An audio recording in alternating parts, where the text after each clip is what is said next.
चलिए आप सभी लोगों को नमस्ते। और हम लोग शुरुआत करेंगे। जैसा कि आपको पता होगा, एक 79 नंबर सेट का डिस्कशन आपका होना था, जिसमें 40 क्वेश्चंस को हम लोग देखेंगे, जिसमें साइंस के बेहतरीन 40 क्वेश्चंस है। और एग्जाम में भी आपको कुछ इसी पैटर्न पर क्वेश्चंस देखने को मिलता है। आप सभी लोग जुड़ करके इस 40 नंबर क्वेश्चंस को यहां से देखिए, क्योंकि इससे भी आपको कई बेनिफिट होंगे। तो अभी हम लोग शुरुआत करेंगे। 79 नंबर सेट का जो डिस्कशन होगा, ये आपका 40 क्वेश्चंस का, उसको हम लोग स्टार्ट करते हैं। ठीक है, क्योंकि ये इंपॉर्टेंट सेट था, इसलिए मुझे लगा कि नहीं, आपको कराना चाहिए। तो 79 नंबर सेट जो है आपका, इसमें लगभग आपके 40 क्वेश्चंस हैं। अभी जस्ट हम लोग इसको देखेंगे। तो 40 क्वेश्चंस अभी आपका साइंस का होना है। और एक चीज हमेशा ध्यान रखिएगा कि जब कभी भी आप 40 क्वेश्चन साइंस करते हैं, इस 40 क्वेश्चंस में हमेशा अपने दिमाग में रखिए कि इस 40 क्वेश्चन से हमारा नोट्स कितना प्रिपेयर्ड होता है। अगर आप 40 क्वेश्चंस को अगर देखते हो, तो इसके छोटे छोटे पॉइंट्स को जरूर लिखिएगा। वही छोटा छोटा पॉइंट्स जो है ना, आपको एग्जाम में हेल्प करेगा। पूरा नहीं लिखना है। आपको बहुत कुछ आता होगा, जो नहीं आता है उसको जरूर लिखना है। और टेस्ट के माध्यम से छोटे छोटे पॉइंट्स को अगर आप कवर करते हैं, तो आपकी तैयारी जो है ओवरऑल देखी जाएगी कि आपकी तैयारी बेहतर होगी, वो आपको एग्जाम में अच्छा परफॉर्म कराएगा। तो हम आपसे कहना चाहते हैं कि इस 40 मार्क्स के जो भी क्वेश्चंस आपके यहाँ पर होते हैं, इसके जरूर आप नोट्स प्रिपेयर करें। इसके नोट्स जरूर प्रिपेयर करें। अगर आप इसके नोट्स बनाते हैं और वही पॉइंट्स को आप मेंशन करें जिस पॉइंट्स की जरूरत आपको है। जो आपको आता है वो हमेशा आएगा, लेकिन जो आपको नहीं आता है, जो आप सीख रहे हैं टेस्ट के माध्यम से, जहां आप गलती कर रहे हैं, उन पॉइंट्स को जरूर अपने नोट्स में बनाएं उसको, और उस तरीके से फिर बाद में आने वाले समय में उसमें गलती ना करें। ठीक है, एकुमुलेशन ऐसा ही बढ़ता है किसी का भी, आप इस बात को ध्यान में रखिएगा। चलते हैं एक क्वेश्चंस, ये वाला जो क्वेश्चंस आपको दे रखा है ना, ये मेरे भाई क्वेश्चंस बहुत फेमस है, और ऐसे क्वेश्चंस आने की संभावना जो है बहुत ज्यादा रहता है। और अगर इसमें कुछ रहता नहीं है, बहुत सिंपल है, करना चाहोगे तो तुरंत हो जाएगा, नहीं तो फिर आपको भारी लगेगा। तो अगर इस क्वेश्चंस को अगर हम लोग सॉल्व करते हैं, तो कहता है कि यदि पृथ्वी की सतह पर गुरुत्वीय त्वरण अगर स्मॉल जी है, तो ऐसा ग्रह जिसका द्रव्यमान पृथ्वी के द्रव्यमान के आधे, पृथ्वी की त्रिज्या के बराबर है। यानी कहने का मतलब है कि इसका कहने का मतलब है कि यदि पृथ्वी की सतह पर गुरुत्वीय त्वरण का मान क्या है, तो कहेंगे यहां पर स्मॉल जी है। आगे कहता है कि चलो ठीक है, यदि पृथ्वी की सतह पर स्मॉल जी है यहां पर वैल्यू, तो ऐसा ग्रह हम लोग चूज करते हैं, हम लोग ऐसा ग्रह मान के चलते हैं, हम लोग ऐसा ग्रह मान के चलते हैं जिसका द्रव्यमान पृथ्वी के द्रव्यमान के आधे लेना है, पृथ्वी के द्रव्यमान का आधा लेना है, और पृथ्वी के त्रिज्या के पृथ्वी के त्रिज्या के बराबर लेना है। यानी द्रव्यमान और त्रिज्या दोनों को चेंज करना है, और उस परिस्थिति में आपको यहां पर गुरुत्वीय त्वरण बताना है। तो जाहिर सी बात है कि आप द्रव्यमान और त्रिज्या दोनों को बदलिएगा तो गुरुत्वीय त्वरण का मान बदल जाएगा। तो हम सभी लोग जानते हैं कि पहले जो हमारा गुरुत्वीय त्वरण का मान होता है पृथ्वी के सतह पर, जो हम लोग पढ़ते हैं, वो जी एम अपन में कितना होता है, तो कहेंगे यहाँ आर स्क्वायर होता है। और इसी की वैल्यू हम लोग कितना पढ़ते हैं, तो इसी की वैल्यू हम लोग 9.8 मीटर पर सेकंड पढ़ते हैं, पर सेकंड स्क्वायर पढ़ते हैं। ये हमेशा से हम लोग इस बात को यहां पर हमेशा से जानते हैं। अब बात आती है कि जब पृथ्वी का द्रव्यमान हमारा कितना है, मेरे भाई ये मान लेते हैं कि पृथ्वी है, इस पृथ्वी का द्रव्यमान m है, पृथ्वी की त्रिज्या कितनी r है। तो ऐसी परिस्थिति में हम लोग कहते हैं कि पृथ्वी की जो सतह, जिसको हम सतह मान रहे हैं, इस पृथ्वी की सतह पर या ध्रुव पर जो जी का मान होता है हमारा इतना होता है। फॉर्मूला आपको पता होना चाहिए, एकदम नीट एंड क्लीन, ये क्लियर है। लेकिन आगे कह रहा है कि आप एक ऐसा ग्रह मान लीजिए जिस ग्रह का आप गुरुत्वीय त्वरण निकालिए, लेकिन उस ग्रह का द्रव्यमान को क्या करना है, तो मेरे भाई जो ग्रह का द्रव्यमान यहां पर होना है, उस ग्रह का जो द्रव्यमान हमारा है होना है, वो हमारा क्या होना है मेरे भाई, पृथ्वी के द्रव्यमान का आधा होना है। तो पृथ्वी का द्रव्यमान m है, उसका आधा कर दिए। अब कह रहा है ग्रह की जो त्रिज्या है, उस ग्रह की जो त्रिज्या है, वह ग्रह की त्रिज्या क्या होनी चाहिए, तो पृथ्वी की त्रिज्या के बराबर होने चाहिए, ऐसा क्वेश्चन कह रहा है। अब इस फॉर्मेट पर आपको क्या करना है, तो जी का मान निकालना है। मेरे भाई स्मॉल जी का जो फॉर्मूला होगा वो हमारा सेम ही होगा, उसमें कोई परिवर्तन नहीं होगा, लेकिन द्रव्यमान में बदलाव आएगा, क्योंकि हम ग्रह का जी स्मॉल जी निकाल रहे हैं। तो हमारे पास फॉर्मूला क्या होगा, तो कहेंगे यहां पर भी हमारे पास फॉर्मूला जी एम अपॉन में यहां पर आर स्क्वायर होगा। GM अपॉन में आर स्क्वायर होगा, लेकिन इस फॉर्मूला में मेरे भाई ये मास ऑफ अर्थ होता है, ये रेडियस ऑफ अर्थ की हम बात करते हैं। अब बताइए कि ये मास ऑफ अर्थ की हम बात करते हैं, यहां पर मास ऑफ अर्थ होता है, ये मास ऑफ अर्थ है, रेडियस ऑफ अर्थ है, रेडियस ऑफ अर्थ की बात करते हैं तो ये लिखाता है। ये जेन्युइन फॉर्मूला होता है पृथ्वी की सतह पर, हमारा यहां पर पृथ्वी की सतह के लिए। ये मेरे भाई किसके लिए है, तो ये पृथ्वी की सतह के लिए है। यानी कि आप ऐसा समझ लीजिए कि पृथ्वी की सतह पर हमारा जी का मान इतना ही होगा, और गुरुत्वीय हम कहेंगे यहां पर आगे हम कह सकते हैं ध्रुव पर इतना ही होगा। अब ग्रह के लिए अगर निकालना तो फॉर्मूला वही होगा, लेकिन ग्रह का जो द्रव्यमान होगा ना, जो ग्रह का द्रव्यमान होगा मेरे भाई, वो m/2 रख देना है। यानी अब m नहीं रखना है आपको, m/2 रखना है। इसका मतलब है मेरे भाई, इस ग्रह के द्रव्यमान को हम लोग क्या करेंगे, यहां जो रखना पड़ेगा उसको m/2 करना पड़ेगा, और ग्रह की जो त्रिज्या है वो r रखना है, उसमें कोई परिवर्तन नहीं करना है। तो मेरे भाई ये हमारा r रहेगा, तो यहां से हम कहेंगे r² हो गया। अब इसको अगर आप सिंप्लीफाई कर लेते हो तो आपके आंसर्स आ जाएंगे। अब यहां पर मेरे भाई क्या करिए, तो इसको आप यहां पर GM अपॉन में आप r² कर दीजिए, GM अपॉन में r² कर दीजिए, और यहां पर GM अपॉन में r² और यहां पर हमारा 1/2 को बाहर कर दीजिए। क्या ये GM अपॉन में r² जो आपको दिख रहा है ये स्मॉल g के बराबर नहीं है क्या? पृथ्वी पर जो हमारा था स्मॉल जी उसके बराबर नहीं है क्या? बिल्कुल है। तो इसको हम लोग ऐसा लिखेंगे मेरे भाई, स्मॉल जी हमारा हो गया, और ये कहाँ का, तो पृथ्वी का है, और गुना में क्या करेंगे, तो हम लोग यहाँ पर हाफ कर देंगे, और ऐसी परिस्थिति में ये हमारा G/2 निकल करके आ गया। इसका मतलब है जो ग्रह पर हमारा यहाँ पर गुरुत्वीय त्वरण होगा वो पृथ्वी के गुरुत्वीय त्वरण का क्या होगा, तो कहीं आधा हो जाएगा। और इस क्वेश्चन के जो आंसर्स होंगे वो ऑप्शन नंबर आपका ए करेक्ट हो जाएगा। कुछ नहीं करना था मेरे भाई, एकदम सिंपल फॉर्मूला में पुट करना था। ये फॉर्मूला पता है कि सबको ये याद रखना है, फॉर्मूला याद रखना है कि पृथ्वी की सतह पर जो स्मॉल जी की वैल्यू होती है वो GM अपॉन में r² होता है, जहां m पृथ्वी का द्रव्यमान है, r पृथ्वी की त्रिज्या है। लेकिन आपको कहा गया कि एक ग्रह का आप गुरुत्वीय त्वरण बताइए जिस ग्रह के लिए जो द्रव्यमान होगा, जिस ग्रह के लिए वो पृथ्वी के द्रव्यमान को आधा कर देना है, और त्रिज्या को वैसे ही छोड़ देना है, जो त्रिज्या पृथ्वी का था वही त्रिज्या इसके लिए भी होगा। तो वही किया गया, द्रव्यमान को तो आधा कर दिया उस फॉर्मूला में, लेकिन पृथ्वी की जो त्रिज्या थी वो r थी पहले भी, तो r ही रह गया, कोई दिक्कत नहीं है उसमें। ये ऐसा कहा है क्वेश्चंस के अंदर, मैंने पुट कर दिया मेरे भाई, द्रव्यमान और त्रिज्या के जगह पे एक रिलेशंस को मैंने फाइंड आउट किया, स्मॉल GM अपॉन में r² को स्मॉल g कह दिए यहां पर, और ये हाफ हमारा बाहर आ गया, तो कहेंगे इसको G/2 कह दिया। यानी कि ग्रह की जो गुरुत्वीय त्वरण होगी वो हमारा क्या होगा, तो कहेंगे पृथ्वी के गुरुत्वीय त्वरण का यहाँ पर आधा हो जाएगा, और इस क्वेश्चन का आंसर करेंगे ऑप्शन नंबर ए आपका करेक्ट हो जाएगा। तो ये वाला जो क्वेश्चन है मेरे भाई, आप एक बात ध्यान रखिएगा, ऐसे क्वेश्चंस आपके एग्जाम में पूछा जाता है, इसको जरूर मेरे भाई आप यहाँ पर एग्जाम आस्किंग क्वेश्चन कर सकते हैं, क्योंकि आपके एग्जाम में ऐसे क्वेश्चंस देखने को बहुत ज्यादा मिलता है। आगे हम लोग बढ़ते हैं और अगला क्वेश्चन हम लोग देखते हैं। इस क्वेश्चंस की बात करते हैं मेरे भाई, तो ऐसे भी क्वेश्चंस कई बार पूछ लिए जाते हैं। आपको कह रहा है कि दिया गया जो समीकरण है वो हमारा किसको यहां पर रिप्रेजेंट करता है, तो आपके सामने मेरे भाई रिलेशंस को बताना है। लेकिन इसको जानने से पहले आप ये समझ लीजिए, जो गति के समीकरण होते हैं वो क्या होते हैं। अगर हम यहाँ पर गति के समीकरण की अगर हम बात करते हैं, यदि हम यहाँ पर गति के समीकरण की अगर हम बात करते हैं, तो आपको ध्यान रखना है कि गति का जो समीकरण है ये गैलीलियो गैलीली ने दिया था। किसने दिया था मेरे भाई? साइंटिस्ट का नाम है इसका कि गैलीलियो की बात करते हैं हम। किसकी बात करते हैं हम? यहाँ पर गैलीलियो गैलीली की हम बात करते हैं। गैलीलियो गैलीली ने क्या किया था, क्योंकि यहाँ पर सीधा सा बात है कि गति के समीकरण दिया था। अब गति के समीकरण जो होते हैं मेरे भाई, ये सीधी रेखा में जब हमारा कोई मोशन होता है तो उसके लिए हमारा वैलिड होता है, और दूसरी बात है कि एक समान त्वरण के लिए वैलिड होता है। तो जो गति का समीकरण है उन्होंने ये कंडीशन में कह दिया था कि त्वरण का मान क्या होना चाहिए, कांस्टेंट होना चाहिए, साथ ही साथ जो मोशन होना चाहिए वो 1D मोशन होना चाहिए। यानी कि मेरे भाई जो गति होना चाहिए 1 डायमेंशनल मोशन होना चाहिए, दो उनका स्टेटमेंट था।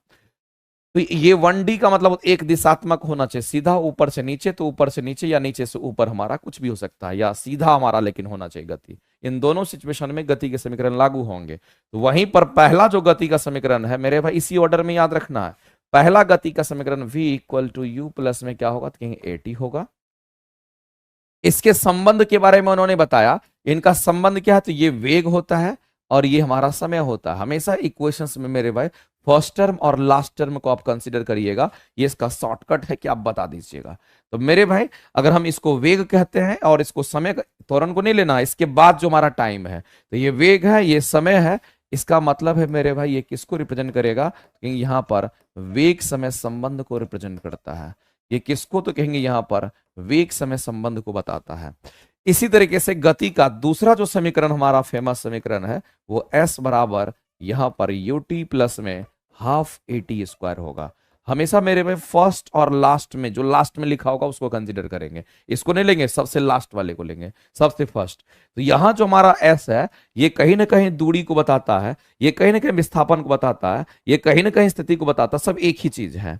और यहां पर मेरे भाई समय है, इसको हम लोग कह देते हैं ये हमारा स्थिति और समय के बीच में संबंध को बताता है। ये हमारा स्थिति समय के बीच, स्थिति समय संबंध को बताता है। ये हमारा इसी स्थिति समय संबंध के बीच में रिलेशंस को ये क्या करता है, तो बताता है। तीसरे स्टेटमेंट पर हम लोग पहुंचते हैं। तो तीसरा हमारा क्या है, तो कहेंगे यहाँ पर हमारा वी स्क्वायर इक्वल टू हमारा यू स्क्वायर प्लस में क्या होगा, तो कहेंगे यहाँ पर 2as है। अगर इसको अगर हम लोग यहाँ पर देखते हैं तो ये हमारा क्या, तो वेग है, ये हमारा क्या, तो स्थिति है। इसका मतलब ये किसके बीच में बताएगा, तो कहेंगे यहाँ पर वेग तथा स्थिति के बीच में संबंध को बताता है। वेग स्थिति के बीच में संबंध को बताता है। ये वेग स्थिति के बीच में क्या करता है, तो यहाँ पर संबंध को बताता है। इस बात को आप ध्यान रखेंगे, ये वेग और स्थिति के बीच में संबंध को बताता है इस तरीके से। तो आपको क्वेश्चन इसी पर पूछा गया है।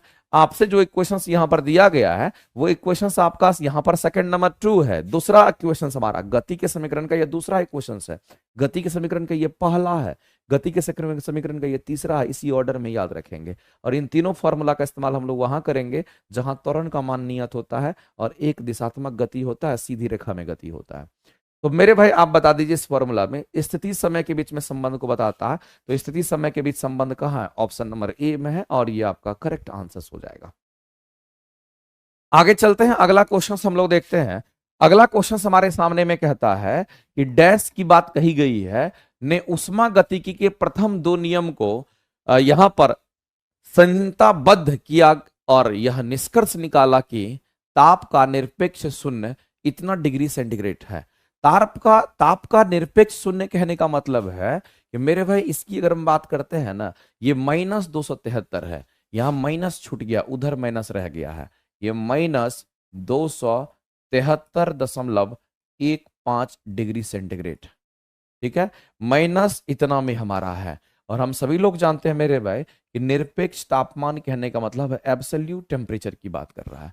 और एब्सोल्यूट टेम्परेचर हम लोग 0 केल्विन को भी कहते हैं या -273.15 डिग्री सेंटीग्रेड को भी कहते हैं। उसी को हम कहते हैं 0 केल्विन के बराबर, इसलिए वो हमारा परम शून्य तापमान कहलाता है। उसी को निरपेक्ष शून्य तापमान भी कहते हैं। इसके लिए उन्हें केल्विन तापमान स्केल के नामकरण के साथ सम्मानित किया गया। इस साइंटिस्ट के बारे में आपसे पूछा गया है कि कौन से ऐसे साइंटिस्ट थे जिनको इस तरीके से मेरे भाई सम्मानित किया गया।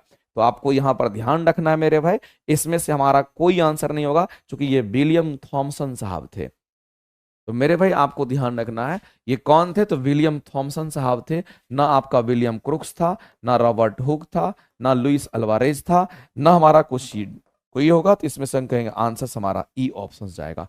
क्योंकि मेरे भाई ये स्टेटमेंट जो दिया गया था वो किसके द्वारा स्टेटमेंट दिया गया था, ये स्टेटमेंट मेरे भाई किसके लिए दिया हुआ है, तो आपको मैं बता देता हूं।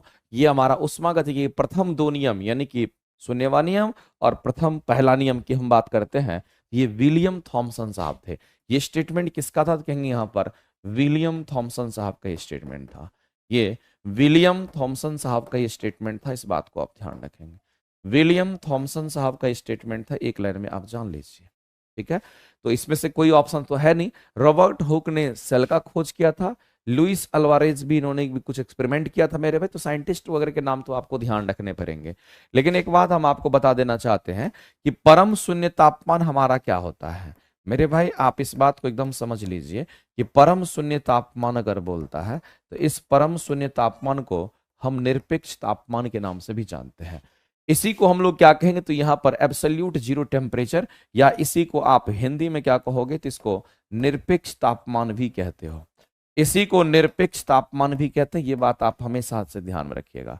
और जो परम शून्य तापमान होता है वो किसको कहते हैं? तो आपको ध्यान रखना है कि परम शून्य तापमान का जो टेम्परेचर होता है वो हमारा 0 केल्विन होता है।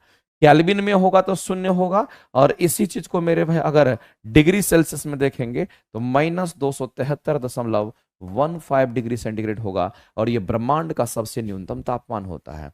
ये ब्रह्मांड का, मेरे भाई यूनिवर्स का, हमारे ब्रह्मांड की हम बात कर रहे हैं, ब्रह्मांड का सबसे न्यूनतम तापमान हमारा ही होता है। ब्रह्मांड का सबसे न्यूनतम जो तापमान होता है, ब्रह्मांड का सबसे न्यूनतम तापमान हमारा यही होता है, इसको परम शून्य तापमान आप कहते हो। ठीक है, क्योंकि 0 केल्विन हमारा होता है। केल्विन में तापमान जो नेगेटिव होता है मेरे भाई, केल्विन तापमान कभी नेगेटिव नहीं होता है, क्योंकि 0 पर जाकर के रुक जाता है केल्विन स्केल, उसके बाद वो रीडिंग नहीं करता है। 0 से नीचे रीडिंग ही नहीं करता केल्विन स्केल, इसलिए 0 हमारा क्या है, क्योंकि ये लास्ट पोजीशन होता है, और डिग्री सेल्सियस में ये हमारा -273.15 लास्ट होता है। तो मेरे भाई इसकी अगर हम बात करते हैं तो ये हमारे सबसे न्यूनतम तापमान होता है। तो अगर इससे न्यूनतम नहीं होगा तो 0 से नीचा में नेगेटिव होता है, इसलिए इससे नीचे नहीं होगा तो नेगेटिव नहीं होगा कभी। केल्विन टेम्परेचर कभी नेगेटिव नहीं होता है। डिग्री सेल्सियस में नेगेटिव होगा, फ़ारेनहाइट में नेगेटिव होगा, आपका रूमर स्केल में नेगेटिव होगा, लेकिन केल्विन में 0 पर जाकर के रुक जाता है, और केल्विन टेम्परेचर कभी नेगेटिव नहीं होता है। आगे बढ़ते हैं, अगला चीज हम लोग देखते हैं। और परम शून्य तापमान एक ऐसा तापमान होता है जो इतना कम तापमान हो जाता है जिस पर मेरे भाई दुनिया में जितने भी पदार्थ आप देखते होंगे सभी के मॉलिक्यूल सॉलिड हो जाते हैं, रुक जाते हैं, और उनकी गति 0 हो जाती है, गतिज ऊर्जा भी 0 हो जाता है। आगे हम लोग देखते हैं, अगर किसी को दूरदृष्टि दोष की बीमारी है, प्यार से समझेंगे हम लोग मेरे भाई, अगर किसी को हाइपरमेट्रोपिया कर कहते हैं, इसका मतलब उसको दूरदृष्टि दोष है। कहता है नेत्र रोग विशेषज्ञ उसकी दृष्टि को सही करने के लिए, यानी मेरे भाई उसका उपचार करना चाह रहा है डॉक्टर, और वो डॉक्टर क्या कहता है कि आपको उपचार कराना है तो बताइए इसमें किस प्रकार के लेंस लगेंगे। तो डॉक्टर क्या करते हैं, तो उसमें लेंस लगाते हैं। हाइपरमेट्रोपिया जो होता है मेरे भाई, ये हमारे दृष्टि दोष में आता है। इस बात को आप समझने का कोशिश कीजिएगा कि जब कभी भी आपको दृष्टि दोष के क्वेश्चंस आपसे पूछे जाते हैं तो आप कहेंगे सर जो दृष्टि दोष हमारा होता है ना, वो दृष्टि दोष हमारा क्या क्या होगा। तो सबसे पहला चीज है कि हम लोग क्या कहते हैं, मायोपिया की हम बात करते हैं, और मायोपिया को हम लोग निकट दृष्टि दोष कहते हैं। मायोपिया को हम लोग निकट दृष्टि दोष के नाम से जानते हैं, निकट दृष्टि दोष हम कहते हैं, निकट दृष्टि दोष के नाम से हम लोग जानते हैं। लेकिन निकट दृष्टि दोष में मेरे भाई उल्टा पढ़ने में लगता है। अगर किसी को निकट दृष्टि दोष है तो नजदीक की वस्तु दिखती है, दूर की वस्तु नहीं दिखती है, ऐसा होता है। निकट दृष्टि दोष में निकट नहीं दिखना चाहिए था, लेकिन उल्टा होता है। निकट दृष्टि दोष में मेरे भाई नजदीक की वस्तु दिखती है। इनको कौन सी वस्तु दिखेगी, तो इनको नजदीक की वस्तु दिखती है, डबल टिक मतलब सही है, दिखेगी, लेकिन इनको दूर की वस्तु नहीं दिखती है।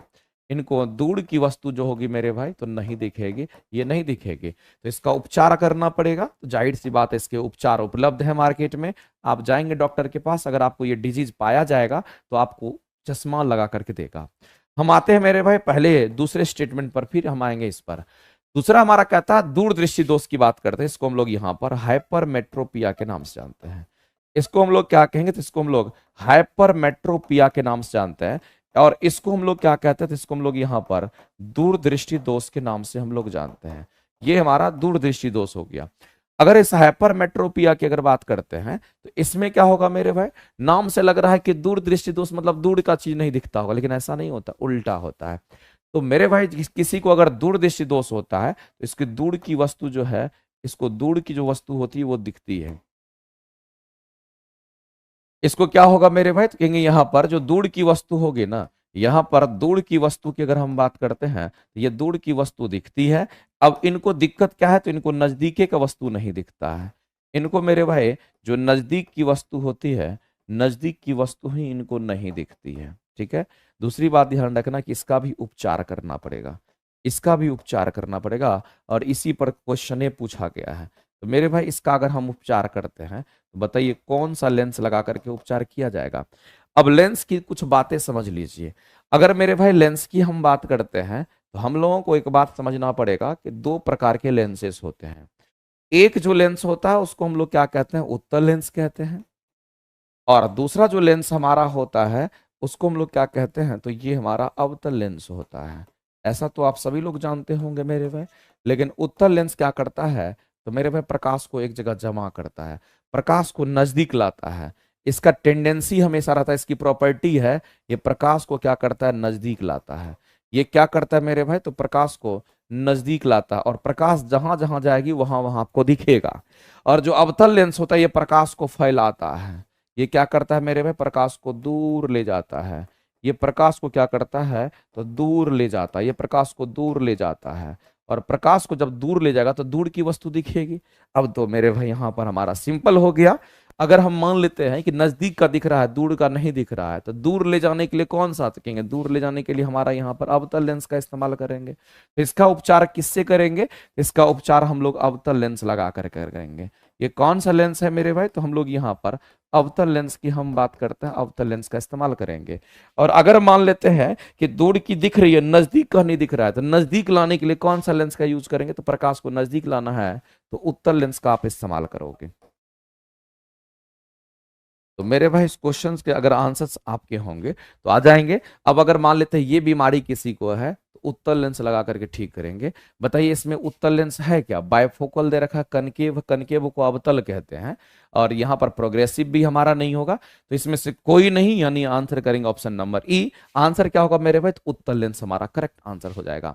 उपयुक्त में से कोई नहीं, तो इसमें से आंसर अगर करेंगे तो हमारा क्या होगा, तो कहेंगे यहाँ पर मेरे भाई सीधा सीधा हम लोग आंसर करेंगे यहाँ पर हमारा। लेकिन हम आपको बता देना चाहते हैं, अगर किसी को ऐसा बीमारी होता है मेरे भाई, अगर इसको कैसा बीमारी कहते हैं, तो ये वृद्धावस्था में ऐसी बीमारी होती है कि लोगों को ना तो नजदीक दिखता है ना तो दूर दिखता है। ये जनरली मेरे भाई बुढ़ापे में ऐसा हो जाता है। तो उस समय उसको जो डिजीज होता है तो उस समय बाइफोकल लेंस लगाते हैं, और इसको हम लोग प्रेस बायोपिया कहते हैं। इसको हम लोग क्या कहें, तो इसको हम लोग प्रेस है, इसको जो डिजीज हम लोग कहते हैं ये हमारा प्रेस बायोपिया का डिजीज है, इस बात को आप ध्यान रखें। ये प्रेस बायोपिया का डिजीज है, इस बात को आप ध्यान रखेंगे। तो मेरे भाई उसमें इसका इस्तेमाल किया था, ना तो नजदीक दिखता है ना तो दूर दिखता है, तब ये लगाते हैं। और कनकेव के लिए तो आपको बता दी, प्रोग्रेसिव का यहाँ पर कोई यूज नहीं है। वैसे इस क्वेश्चन के जो आंसर्स होंगे मेरे भाई, इस क्वेश्चन के आंसर्स क्या होने चाहिए था, इस क्वेश्चन के आंसर्स मेरे भाई यहाँ पर हम कहते उत्तल लेंस की हम बात करेंगे। हम किसकी की बात करते हैं, तो उत्तल लेंस लगा करके, जिसको हम लोग कॉन्वेक्स लेंस कहते हैं। इसको हम लोग क्या कहते हैं, तो कॉन्वेक्स लेंस कहते हैं। तो मेरे भाई एक चीज आप ध्यान रखिएगा, ये हमारा कॉन्वेक्स लेंस हो गया। आपको ध्यान रखना है कि लेंस की ये प्रॉपर्टी कम से कम ध्यान रखनी है, और इस तरीके से ये बन जाएगा। आगे चलते हैं। दृष्टि दोस्तों और भी होता है, जैसे किसी को वर्णांता होता है, कलर ब्लाइंडनेस कहते हैं। तो कलर ब्लाइंडनेस में मेरे भाई कुछ ऐसे कलर होते हैं जिसको प्राइमरी कलर कहते हैं। आरबीजी, रेड, ब्लू, ग्रीन, उनको स्पष्ट नजर नहीं आता है, वो काला नजर आता है, वो जेनेटिक डिजीज के कारण होता है। इसीलिए वर्णांता जो कलर ब्लाइंडनेस है वो जेनेटिक डिजीज है। हमारे रेटिना के अंदर कौन सेल एब्सेंट होता है, रेटिना में जिसके कौन सेल एब्सेंट होते हैं उनमें ये डिजीज देखने को मिलता है। लेकिन वर्णांता एक ऐसी बीमारी है जो मेल पर्सन में 99% देखने को मिलता है, फीमेल पर्सन में एकाध गो में किसी में देखने को मिलता है। ठीक है, तो आपको ये चीज ध्यान रखना है मेरे भाई। वर्णांता जो होता है वो मेल में होता है, मेल उस रोग से पीड़ित होता है, और फीमेल जो होती है उसकी वाहक मानी जाती है। आगे बढ़ते हैं। अगला क्वेश्चन, निम्नलिखित में से कौन सा स्टेटमेंट हमारा क्या तो यहां पर सही है। चुंबकीय क्षेत्र में परिवर्तन से प्रेरित धारा उत्पन्न होती है। तो मेरे भाई जाहिर सी बात है कि चुंबकीय क्षेत्र में परिवर्तन कहने का मतलब है फ्लक्स में परिवर्तन, चुंबकीय क्षेत्र में परिवर्तन, तो धारा में भी परिवर्तन हो जाएगा। ये स्टेटमेंट बिल्कुल यहां पर हमारा करेक्ट है। चालक में प्रवाहित धारा चुंबकीय क्षेत्र उत्पन्न करती है, बिल्कुल सही बात है मेरे भाई। जब आप किसी तार में विद्युत धारा प्रवाहित करते हैं तो उसके चारों तरफ चुंबकीय क्षेत्र बन जाता है। कुंडली से संबंधित चुंबकीय क्षेत्र चालक तथा कुंडली के मध्य आपेक्षिक गति के कारण हो सकता है, बिल्कुल सही बात है मेरे भाई कि कुंडली से संबंधित हमारा चुंबकीय क्षेत्र की बात कर रहा है। यहां पर चालक तथा कुंडली के मध्य यहां पर आपेक्षिक गति का कारण हो सकता है, बिल्कुल मेरे भाई। यहां पर हमारा क्या तो उसके अंदर में गति होती है। तो एक दो तीन, तीनों के तीनों स्टेटमेंट हमारे यहाँ पर क्या है, तो कहेंगे सही है। पहला, दूसरा और तीसरा तीनों स्टेटमेंट सही है, लेकिन इसमें से तीनों स्टेटमेंट की जिक्र नहीं किया तो कहेंगे आप उपयुक्त में से एक से अधिक, डी करेक्ट हो जाएगा। ठीक है, the magnetic field associated with the coil may be due to the relative motions between the conductor and the coil. मेरे भाई हम लोग जो फोर्स पढ़ते हैं जिसमें हम लोग BIL sin थीटा या फिर क्यू भी बी साइन थीटा पढ़ते हैं वो हमारा इसी से रिलेटेड हमारा होता है। ठीक है, तो आपको ध्यान रखना एक फोर्स यहाँ पर क्रिएट होता है जिसको हम लोग क्या बोलते हैं, क्यू भी बी साइन थीटा पढ़ते हैं। अब इसमें मेरे भाई ये मैग्नेटिक फील्ड है और ये गति है, दोनों के बीच पारस्परिक मेरे भाई आपेक्षिक गति के कारण हमारा क्या होता है, तो कहेंगे यहाँ पर हमारा हम इस तरह से एक फोर्स डेवलप होता है। तो आपेक्षिक गति दोनों के बीच में होता है। आगे चलते हैं, अगला हम लोग देखते हैं। अगला क्वेश्चन हमारा कहता है कि आवृत्ति का अवरोही क्रम आपको बताना है। अवरोही का मतलब घटते क्रम में बताना है। इसका मतलब है सबसे ज्यादा आवृत्ति वाले को पहले दिखाना है, बाद में दिखाना है कम वाले को। तो आप मेरे भाई क्या करोगे, एक चीज हमने आपको बताया था कि विद्युत चुंबक तरंग में आपका गामा रे होता है, विद्युत चुंबक तरंग में आपका एक्स रे होता है और इसी ऑर्डर में। उसके बाद आपको यूवी रे के बारे में मैंने बताया था और इसके बाद मैंने आपको क्या बताया था मेरे भाई, तो यहाँ पर हमने आपको विजिबल रे के बारे में आपको मैंने बताया था जिसको दृश्य प्रकाश कहते हैं। और इसी तरीके से मैंने आपको बोला था मेरे भाई कि इंफ्रा को भी आप याद रखिएगा, ये इंफ्रा रेड रे भी हमारा होगा। और इसी तरीके से अगर देखिएगा तो यहाँ पर आपको माइक्रोवेव भी नजर आएगा। और फिर अगर बात करते हैं तो हमारा यहाँ पर रेडियो वेव भी हमारा नजर आता है। तो मेरे भाई इतने तरह के वेव हैं, ये सभी के सभी विद्युत चुंबकीय तरंग, जो प्रकाश तरंग होता है सभी आवेशहीन होता है। लेकिन इसमें क्या है मामला कि अगर हम लोग ऊपर से नीचे की तरफ अगर हम आते हैं ना, तो मेरे भाई जो वेवलेंथ होता है उसका मान बढ़ता है। इसका मतलब है कि इसका वेवलेंथ मेरे भाई सबसे कम होगा, क्योंकि ऊपर से नीचे जाने पर बढ़ता है तो इसका मिनिमम हो जाएगा। और रेडियो वेव का जो वेवलेंथ होगा मेरे भाई ये हमारा मैक्सिमम हो जाएगा। ऊपर से नीचे जाएंगे तो बढ़ता चला जाता है। अब एक रिलेशन हमारे पास होता है और उस रिलेशन को हम लोग भजाते हैं। एनर्जी समानुपाती किसका, आवृत्ति का होगा और व्युत्क्रमानुपाती वेवलेंथ का होता है, इसको याद रखिएगा। तो मेरे भाई अवरोही क्रम में आवृत्ति की बात कर रहा है, तो सबसे अधिक किसी का एनर्जी होगा तो आवृत्ति भी अधिक होगा लेकिन वेवलेंथ कम होगा। अब मेरे भाई हम लोगों को ध्यान रखना है कि किस किस में पूछा गया है। एक तो अवरक्त किरण की बात कर रहा है जिसको इंफ्रा कह देते हैं, दूसरा सूक्ष्म तरंग की बात कर इसको माइक्रोवेव कह देते हैं, उसके बाद रेडियो तरंग की बात करता है इसको ले लेते हैं, और एक एक्स किरण की बात करता है इसको ले लेते हैं। तो मेरे भाई ये मिनिमम है तो उसके उससे थोड़ा सा ज्यादा इसमें होगा। इसका एक्सरे का वेवलेंथ हमारा क्या होगा, ये हमारा मिनिमम होगा। मिनिमम है तो ये भी मिनिमम ही होगा लेकिन इससे थोड़ा ज्यादा होगा, लेकिन इधर तो और ज्यादा है। तो ये इसका वेवलेंथ अगर हमारा कम होगा, इसकी आवृत्ति सबसे अधिक होगी इन चारों में जिसको हमने टिक किया है ब्लैक से, इसकी आवृत्ति सबसे अधिक होगी। तो एक्सरे किरण का आवृत्ति सबसे अधिक होगा। यहां पर मेरे भाई रेडियो है तो नहीं होगा। यहां पर आप देख रहे हैं सबसे अधिक रेडियो का, सबसे अधिक अवरक्त का, तो ये दोनों ऑप्शन एलिमिनेट हो गया। एक ऑप्शन में आपका एक्सरे है और यही होने की संभावना है। फिर भी मिलान कर लेंगे तो मेरे भाई इसके बाद कौन होगा, तो ये होगा और इसको अवरक्त बोलते हैं। इसके बाद कौन होगा, तो सूक्ष्म होगा, बिल्कुल सही बात। उसके बाद कौन होगा, तो रेडियो होगा। तो आपको इस तरीके से ध्यान रखना, अगर वेवलेंथ का मान अगर नीचे बढ़ता है, नीचे बढ़ता है तो आवृत्ति का मान घटेगा। तो मेरे भाई घटते क्रम में ही तो बता रहे हैं हम आपको, इस तरीके से आपको ध्यान रखना है। आगे चलते हैं, अगला कहता है क्रीम निकालने की जो सबसे अच्छी विधि मेरे भाई होती है वो हमारा क्या होता है, कहेंगे सेंट्रीफ्यूगेशन हम लोग करते हैं। तो सब लोगों को पता होगा। स्कैंडियम के मेरे भाई याद रखिएगा हमारा 21 इसका स्कैंडियम की अगर बात करते हैं तो इसका स्कैंडियम का हमारा 21 होता है इसका एटॉमिक नंबर। और इसमें कितने, तो मेरे भाई इसमें आप ध्यान रखेंगे इसके टोटल 13 गो समस्थानिक होते हैं। टोटल कितने समस्थानिक होते हैं, 13 होते हैं, लेकिन उपयुक्त में से कोई नहीं। आंसर करेंगे ऑप्शन नंबर ए। ये सब डेटा ही आपको याद रखना पड़ेगा। ये भी मैंने आपको कितनी बार बोला है, स्टार्च का पता लगाने के लिए, उसका टेस्ट करने के लिए, उसका केमिकल टेस्ट करने के लिए हम लोग आयोडीन टेस्ट का इस्तेमाल करते हैं और आयोडीन विलियन का सॉल्यूशन का इस्तेमाल करते हैं। और आयोडीन टेस्ट हमारा स्टार्च का पता लगाने के लिए ही इस्तेमाल होता है। से आलू में स्टार्च है उसका पता लगाना है तो आयोडीन टेस्ट करते हैं, आयोडीन की 2-3 बूंदे का इस्तेमाल करते हैं और पता चल जाता है कलर चेंज करने की वजह से। और स्टार्च मेरे भाई हम कहेंगे आलू में होता है, मंड में होता है, हम कहते हैं चावल वगैरह में भी हमारा स्टार्च पाया जाता है। और स्टार्च हमारा एक पॉलीसेकेराइड है और उसका केमिकल फॉर्मूला हमारा C6H12O6 ही होता है। आधुनिक आवर्त सारणी में मेरे भाई कि धातु, अधातु और उपधातु तीनों की बात कर रहा है, ये किस ब्लॉक में होते हैं। तो मैंने आपको कितनी बार पहले भी बोल रखा है मेरे भाई कि अगर इसकी अगर हम बात करते हैं ये किस ब्लॉक में होगा, तो आप जान लीजिए कि धातु, अधातु और उपधातु तीनों जो होते हैं मेरे भाई ये पी ब्लॉक में देखने को मिलता है। एस तो डी तो होवे नहीं करता है, एफ भी नहीं होगा, तो आंसर करेंगे इसमें से कोई नहीं होगा, तो आंसर हमारा ई हो जाएगा। और जो मेरी क्लासेस को लगातार देख रहे होंगे उनसे ये सब क्वेश्चंस आसानी से बन रहा होगा। मेरे भाई आप देख लीजिए इस तरह का ये ब्लॉक हमारा होता है और हम लोग पीरियोडिक टेबल को अगर देखते हैं तो पीरियोडिक टेबल हमारा कुछ इस तरीके से दिखता है। अगर इस पीरियोडिक टेबल को अगर हम लोग ऐसे करके देखते हैं मेरे भाई, तो हम लोग को नजर आता है कि ये यहाँ पर हमारा क्या तो हाइड्रोजन है, और यहाँ पर हम लोग देखते हैं तो ऊपर में हमारा हीलियम होता है। अब ये हमारा पहला ग्रुप, ये हमारा दूसरा ग्रुप, यहाँ 3 से लेकर के हमारा कहाँ तो 12वां ग्रुप, और यहाँ 13 से लेकर के कहाँ तक तो मेरे भाई 18वां ग्रुप। अब मामला क्या है, तो ये हमारा एस ब्लॉक को रिप्रेजेंट करेगा, तो मेरे भाई एस लिख दिए मतलब एस ब्लॉक, ये डी लिख दिए मतलब डी ब्लॉक यहां से यहां, और ये हमारा पी ब्लॉक होता है, इसको पी ब्लॉक कहते हैं। तो पी ब्लॉक एक ऐसा ब्लॉक है जिसमें हमारा हमारा धातु भी होता है, और धातु भी होगा, उपधातु, और धातु इधर होता है, बीच में हमारा क्या होगा तो उपधातु होगा, और इधर हमारा धातु होता है। तो मेरे भाई पी ब्लॉक एक ऐसा ब्लॉक है, पी ब्लॉक ही एक ऐसा ब्लॉक है जिस ब्लॉक में धातु और धातु और उपधातु तीनों मौजूद होते हैं।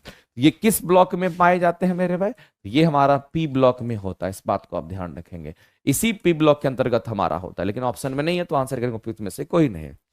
आगे चलते हैं, अगला म्यूरेटिक एसिड का जो दूसरा नाम होता है मेरे भाई वो पूछा गया है। हम लोग जानते हैं HCl को कहते हैं, इसको हाइड्रोक्लोरिक एसिड के नाम से हम लोग जानते हैं, इसको HCl कहते हैं, इस बात को आप ध्यान रखिएगा। तो ये आपका HCl यानी कि हाइड्रोक्लोरिक एसिड होगा, इस बात को ध्यान रखना है। अगर हम लोग सल्फ्यूरिक एसिड की बात करते हैं, इसको हम लोग H2SO4 कह रहे हैं। आपको एक चीज ध्यान रखना है कि H2SO4 हमारा जो सल्फ्यूरिक एसिड होता है मेरे भाई, इसका यूज हम लोग कहाँ पे तो लीड एसिड बैटरी वगैरह में भी इसका इस्तेमाल हम लोग करते हैं, ये चीज आपको ध्यान रखना है। आगे चलते हैं, अगला क्वेश्चन हम लोग देखते हैं मेरे भाई, परक्लोरिक एसिड भी हमारा होता है, इसको HClO4 के नाम से हम लोग जानते हैं। इसका केमिकल फॉर्मूला क्या होगा तो HClO4 के नाम से हम लोग जानते हैं, ये परक्लोरिक एसिड कहते हैं। ये क्लोरिक एसिड का मतलब क्या होता है मेरे भाई, यहाँ क्लोरिक अम्ल है, यहाँ पर क्लोरिक एसिड है, तो क्लोरिक एसिड यानी कि हम कहेंगे ClO4 की हम बात करेंगे, और पर क्लोरिक मतलब HCl की बात करें, इसको पर क्लोरिक हम लोग कह देते हैं, ठीक है, ध्यान रखेंगे। आगे चलते हैं, अगला क्वेश्चन मेरे भाई ये भी आसान क्वेश्चन था इसमें, लेकिन आपको ध्यान रखना है कि एग्जाम में बहुत कुछ सिखा करके जाता है। कहता है किस प्रकार की अभिक्रिया में कौन से ऐसे रिएक्शंस है जिसमें दो से अधिक अभिकारक मिलकर के दो या दो से मेरे भाई अधिक अभिकारक मिलकर के एक उत्पाद बनाता है, ये फोकस करना, उसमें एक ही उत्पाद बनता है। तो कौन सा ऐसा रिएक्शन है जिसमें एक उत्पाद बनता है, इसको एडिशन रिएक्शन कहते हैं मेरे भाई, और इसी को हम लोग क्या कहते हैं कॉम्बिनेशन रिएक्शन के नाम से भी हम लोग जानते हैं। यही हमारा कॉम्बिनेशन रिएक्शन होता है, याद रखना कॉम्बिनेशन रिएक्शन में एक ही उत्पाद बनते हैं। जैसे अगर हम ये बोलें कि ए है हमारा और बी है हमारा, ये दोनों रिएक्शन किया तो इससे जो प्रोडक्ट बना मेरे भाई वो केवल और केवल एक ही एलिमेंट हमारा, एक ही कंपाउंड बना, इसको हम कहते हैं मेरे भाई एडिशन रिएक्शन, इसी को हम कहते हैं संयोजन अभिक्रिया, इसी को हम कहते हैं कॉम्बिनेशन रिएक्शन। लेकिन इसके लिए इंपॉर्टेंस क्या है तो मेरे भाई इसके लिए इंपॉर्टेंस है कि इसमें एक ही प्रोडक्ट हमारा उत्पाद बनता है, इसमें एक ही हमारा उत्पाद बनता है, तब हमारा ये होगा। अगर विस्थापन अभिक्रिया की बात करते हैं तो जो विस्थापन अभिक्रिया होता है इसमें दो तरह के रिएक्शंस होते हैं, तो एक मेरे भाई सिंगल डिस्प्लेसमेंट होगा और एक हमारा डबल डिस्प्लेसमेंट होता है। सिंगल डिस्प्लेसमेंट की अगर बात करते हैं तो इसमें मेरे भाई क्या होगा तो जो ज्यादा रिएक्टिव होता है वो कम रिएक्टिव वाले एलिमेंट को क्या करता है तो डिस्प्लेस कर देता है, और एक बार आयन का आदान प्रदान होता है अभिकारक में। लेकिन इसमें दो बार आयन का आदान प्रदान होता है अभिकारक में, तो डबल डिस्प्लेसमेंट को अवक्षेपण अभिक्रिया के नाम से भी जानते हैं। अगर कोई वियोजन अभिक्रिया है तो मेरे भाई टूटता है अलग होने की क्रिया को, जैसे कि हम सीधा कह सकते हैं जो अपघटन अभिक्रिया होती है उसी को डिसोसिएशन अभिक्रिया कहते हैं, उसी को वियोजन अभिक्रिया के नाम से हम लोग जानते हैं। तो मेरे भाई जब एक से अधिक उत्पाद बनते हैं, एक हमारे अभिकारक से एक से अधिक उत्पाद बनते हैं तो उसको हम लोग वियोजन अभिक्रिया कहते हैं। इसका जस्ट उल्टा ये होता है, इसका जस्ट उल्टा ये होता है, इससे ये दोनों बन जाएगा। इसका मतलब है कि एगो टूटा तो दो गो बना, उसको हम लोग वियोजन कहेंगे, और दो गो से मिलकर के एगो बना तो उसको संयोजन कहेंगे। मेरे भाई दोनों उल्टा होता है। आगे बढ़ते हैं, अगला क्वेश्चन हम लोग देखते हैं। अगला क्वेश्चन हमारा कहता है भारी जल की हम बात कर रहे हैं जिसका उपयोग निम्नलिखित में से किस में करते हैं। ये तो बहुत ज्यादा फेमस है मेरे भाई। भारी जल हम किसको कहते हैं तो सबसे पहले तो मेरे भाई आपको हैवी वाटर के बारे में पता होना चाहिए, क्योंकि इस पर क्वेश्चंस कई बार पूछा गया, कोई आज की कहानी नहीं है। हैवी वाटर कहने का मतलब है मेरे भाई ये हमारा, इसी को हम भारी जल कहते हैं। हैवी वाटर को ही हम लोग क्या कहते हैं तो इसी को हम लोग यहाँ पर भारी जल कहते हैं, इस बात को ध्यान रखेंगे। दूसरी बात आपको ध्यान रखना है कि हैवी वाटर का जो केमिकल फॉर्मूला होगा उसको DTO के नाम से हम लोग जानते हैं, जिसको ड्यूटेरियम ऑक्साइड्स कहते हैं। ये हाइड्रोजन के आइसोटॉप से हमारा बनता है, और इसका यूज कहां पे करते हैं मेरे भाई इसका यूज कहां पर होता है? तो इसका यूज मॉडरेटर के रूप में हमारा होता है। किसके रूप में होता है? इसका यूज मॉडरेटर के रूप में मेरे भाई, मॉडरेटर के रूप में हमारे न्यूक्लियर रिएक्टर में होता है। मॉडरेटर के रूप में न्यूक्लियर रिएक्टर में होता है। कहां पे? कहेंगे न्यूक्लियर रिएक्टर की हम बात करते हैं, इस न्यूक्लियर रिएक्टर के अंतर्गत ये होता है। तो मॉडरेटर के रूप में न्यूक्लियर रिएक्टर में होता है, इस बात को आप ध्यान रखेंगे। और नाम से ही पता चलता है मेरे भाई कि इसका नाम ही है मॉडरेटर।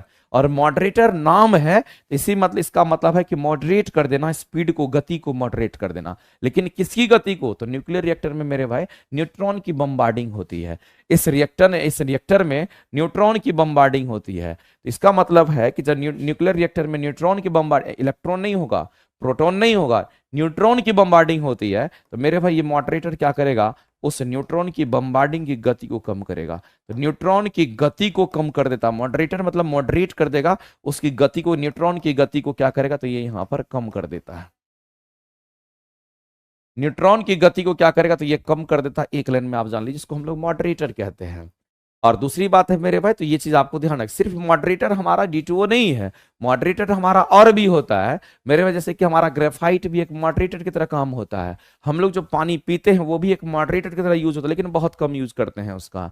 अच्छा मॉडरेटर, सबसे बढ़िया मॉडरेटर, क्वेश्चन ये भी पूछता है कि सबसे अच्छा मॉडरेटर, सबसे बढ़िया मॉडरेटर अगर हमारा कोई होता है तो मेरे भाई हमारा क्या होता है? कहेंगे यहाँ पर हमारा ड्यूटेरियम ऑक्साइड सी होता है। होने के लिए तो ग्रेफाइट भी है, लेकिन इसका इस्तेमाल ज्यादातर होता है।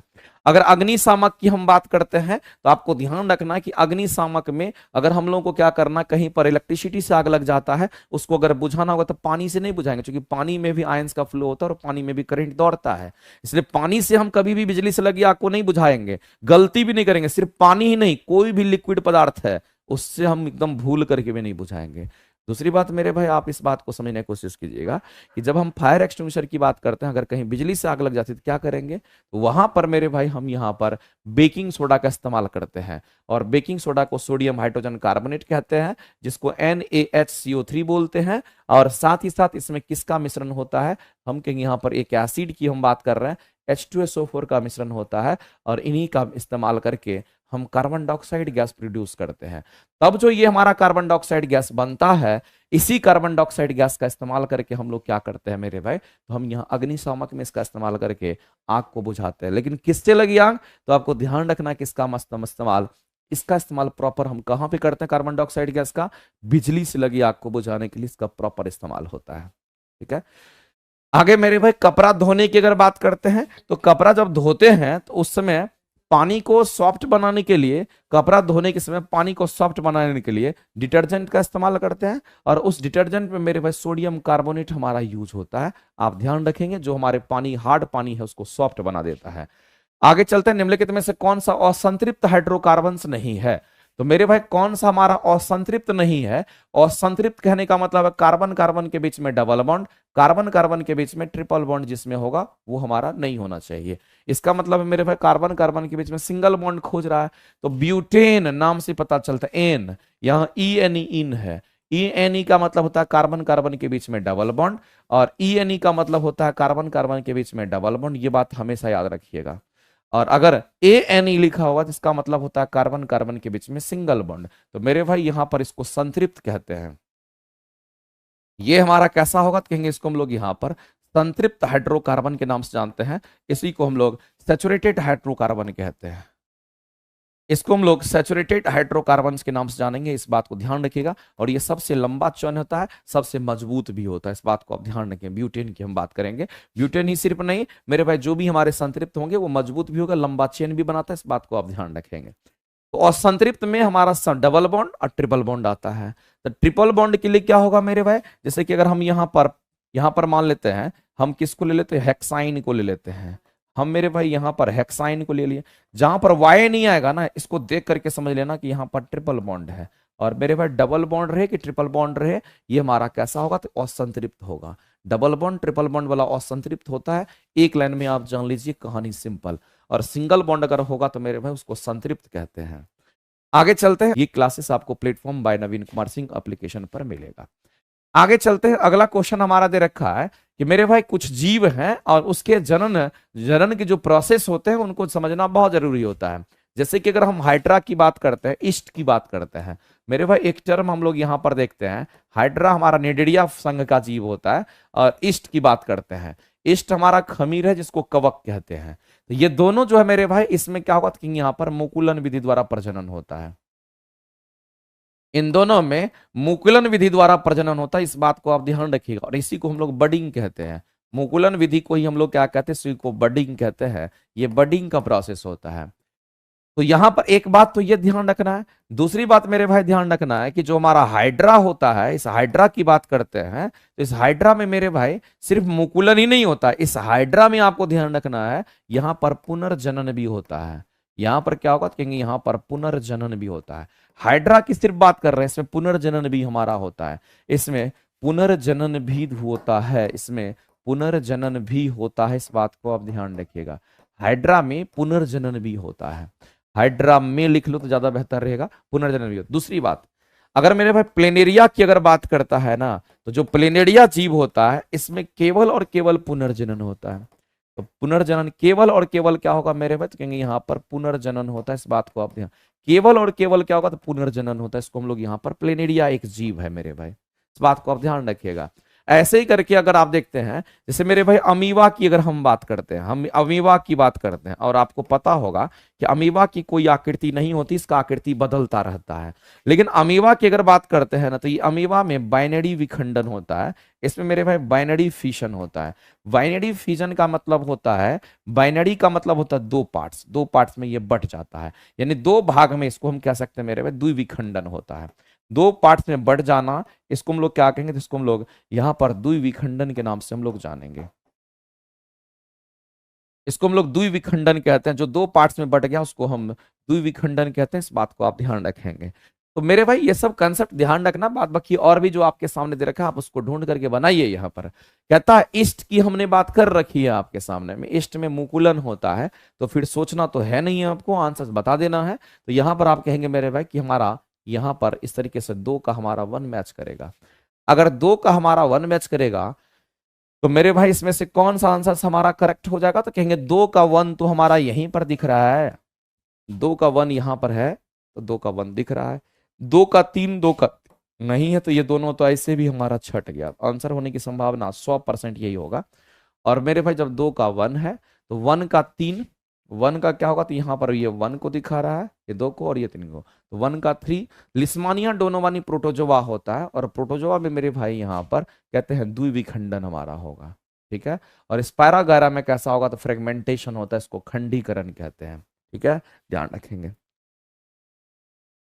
तो मेरे भाई इस तरीके से अगर देखते हैं तो 15 नंबर जो क्वेश्चन है उस क्वेश्चन के आंसर हमारा ऑप्शन नंबर सी करेक्ट हो जाएगा। ये सब याद रखना पड़ेगा, ये सब याद रखना पड़ेगा, ऐसे एग्जाम नहीं निकलता है। एग्जाम हमारा एक तपस्या का सबसे बड़ा मान मान लीजिए मेरे भाई कि उससे बड़ा चीज कुछ हो ही नहीं सकता है। आप एक एक चीज को अपने दिमाग में अटैच करते हो, एक एक चीज को रखते हो, ये सबसे बड़ी चीज है। दुनिया का सबसे अगर कोई टफ काम होता तो ये पढ़ाई लिखाई है। इसीलिए मेरे भाई कोई कह देता है कि आप पढ़ लीजिए आईएएस बन जाइए, आईपीएस बन जाइए, जो आईएएस आईपीएस बनता है ना उससे जाकर के पूछिएगा वो कितना घिसा है, तब जाकर के आईएएस आईपीएस बना है। सिर्फ दिमाग नहीं घिसा है, पूरा शरीर को घिसता है तब होता है। इसीलिए मेरे भाई आप सभी लोग भी मेहनत कर लीजिए, 3-4 महीने का समय है। इसमें से कितना ऐसा बकलोल होता है, वो क्या सर एग्जाम कब है, अभी एग्जाम 5 महीना ना, कर लेंगे। हाँ तू तेज महान है, तू कर लेगा, लेकिन हम कहना चाहते हैं वही करेगा जो लगातार मेहनत करेगा। कर लेंगे, कर हो जाएगा, ऐसा नहीं हो, ये खेल नहीं है, ये डांस कर लेंगे, ये डांस नहीं चल रहा है, सिनेमा नहीं चल रहा है कि कर लेंगे जा करके। आपको प्रॉपर पढ़ना पड़ेगा, क्योंकि ये सबसे टफेस्ट काम में से एक आता है। आगे चलते हैं, कौन सी कोशिका संरचना की अगर हम बात करते हैं मेरे भाई, निम्नलिखित में से कौन सी कोशिका संरचना प्रोटीन संश्लेषण के लिए, किसके लिए, तो प्रोटीन के निर्माण के लिए हमारा उत्तरदायी होता है। मेरे भाई आप बताइए, लाइसोजाइम, हाइड्रोलाइटिक लाइसोजाइम होगा क्या, नहीं। माइटोकॉन्ड्रिया होगा क्या, नहीं। गोल्जी बॉडी, उपयुक्त में से एक से अधिक या उपयुक्त में से कोई नहीं। तो कौन सी संरचना मेरे भाई प्रोटीन संश्लेषण के लिए यहां पर हमारा यूजफुल है, तो हम कहेंगे इसमें से तो ऑप्शन ही नहीं है, क्योंकि मेरे भाई हमारा प्रोटीन संश्लेषण के लिए दो ही चीज होता है, और इन दोनों पर क्वेश्चन हम सभी लोग पढ़ते हैं। एक तो हमारा मेरे भाई यहां पर राइबोसोम की हम बात करेंगे, और दूसरा हमारा प्रोटीन संश्लेषण के लिए एंडोप्लाज्मिक रेटिकुलम होता है। इसको हम लोग क्या कहते हैं, इसको हम लोग यहाँ पर एंडोप्लाज्मिक रेटिकुलम के नाम से जानते हैं। ये हमारा एंडोप्लाज्मिक रेटिकुलम होता है। एंडोप्लाज्मिक रेटिकुलम की हम बात करते हैं, एंडोप्लाज्मिक रेटिकुलम में हमारा ऐसा होता है। तो एक हमारा राइबोसोम, दूसरा हमारा एंडोप्लाज्मिक रेटिकुलम होगा जो कि प्रोटीन संश्लेषण के लिए यूज होगा। तो इसमें से तो कोई नहीं है, नहीं है तो मेरे भाई ऑप्शन नंबर कहेंगे ई जाएगा, क्योंकि इसमें से ऑप्शन ही नहीं है।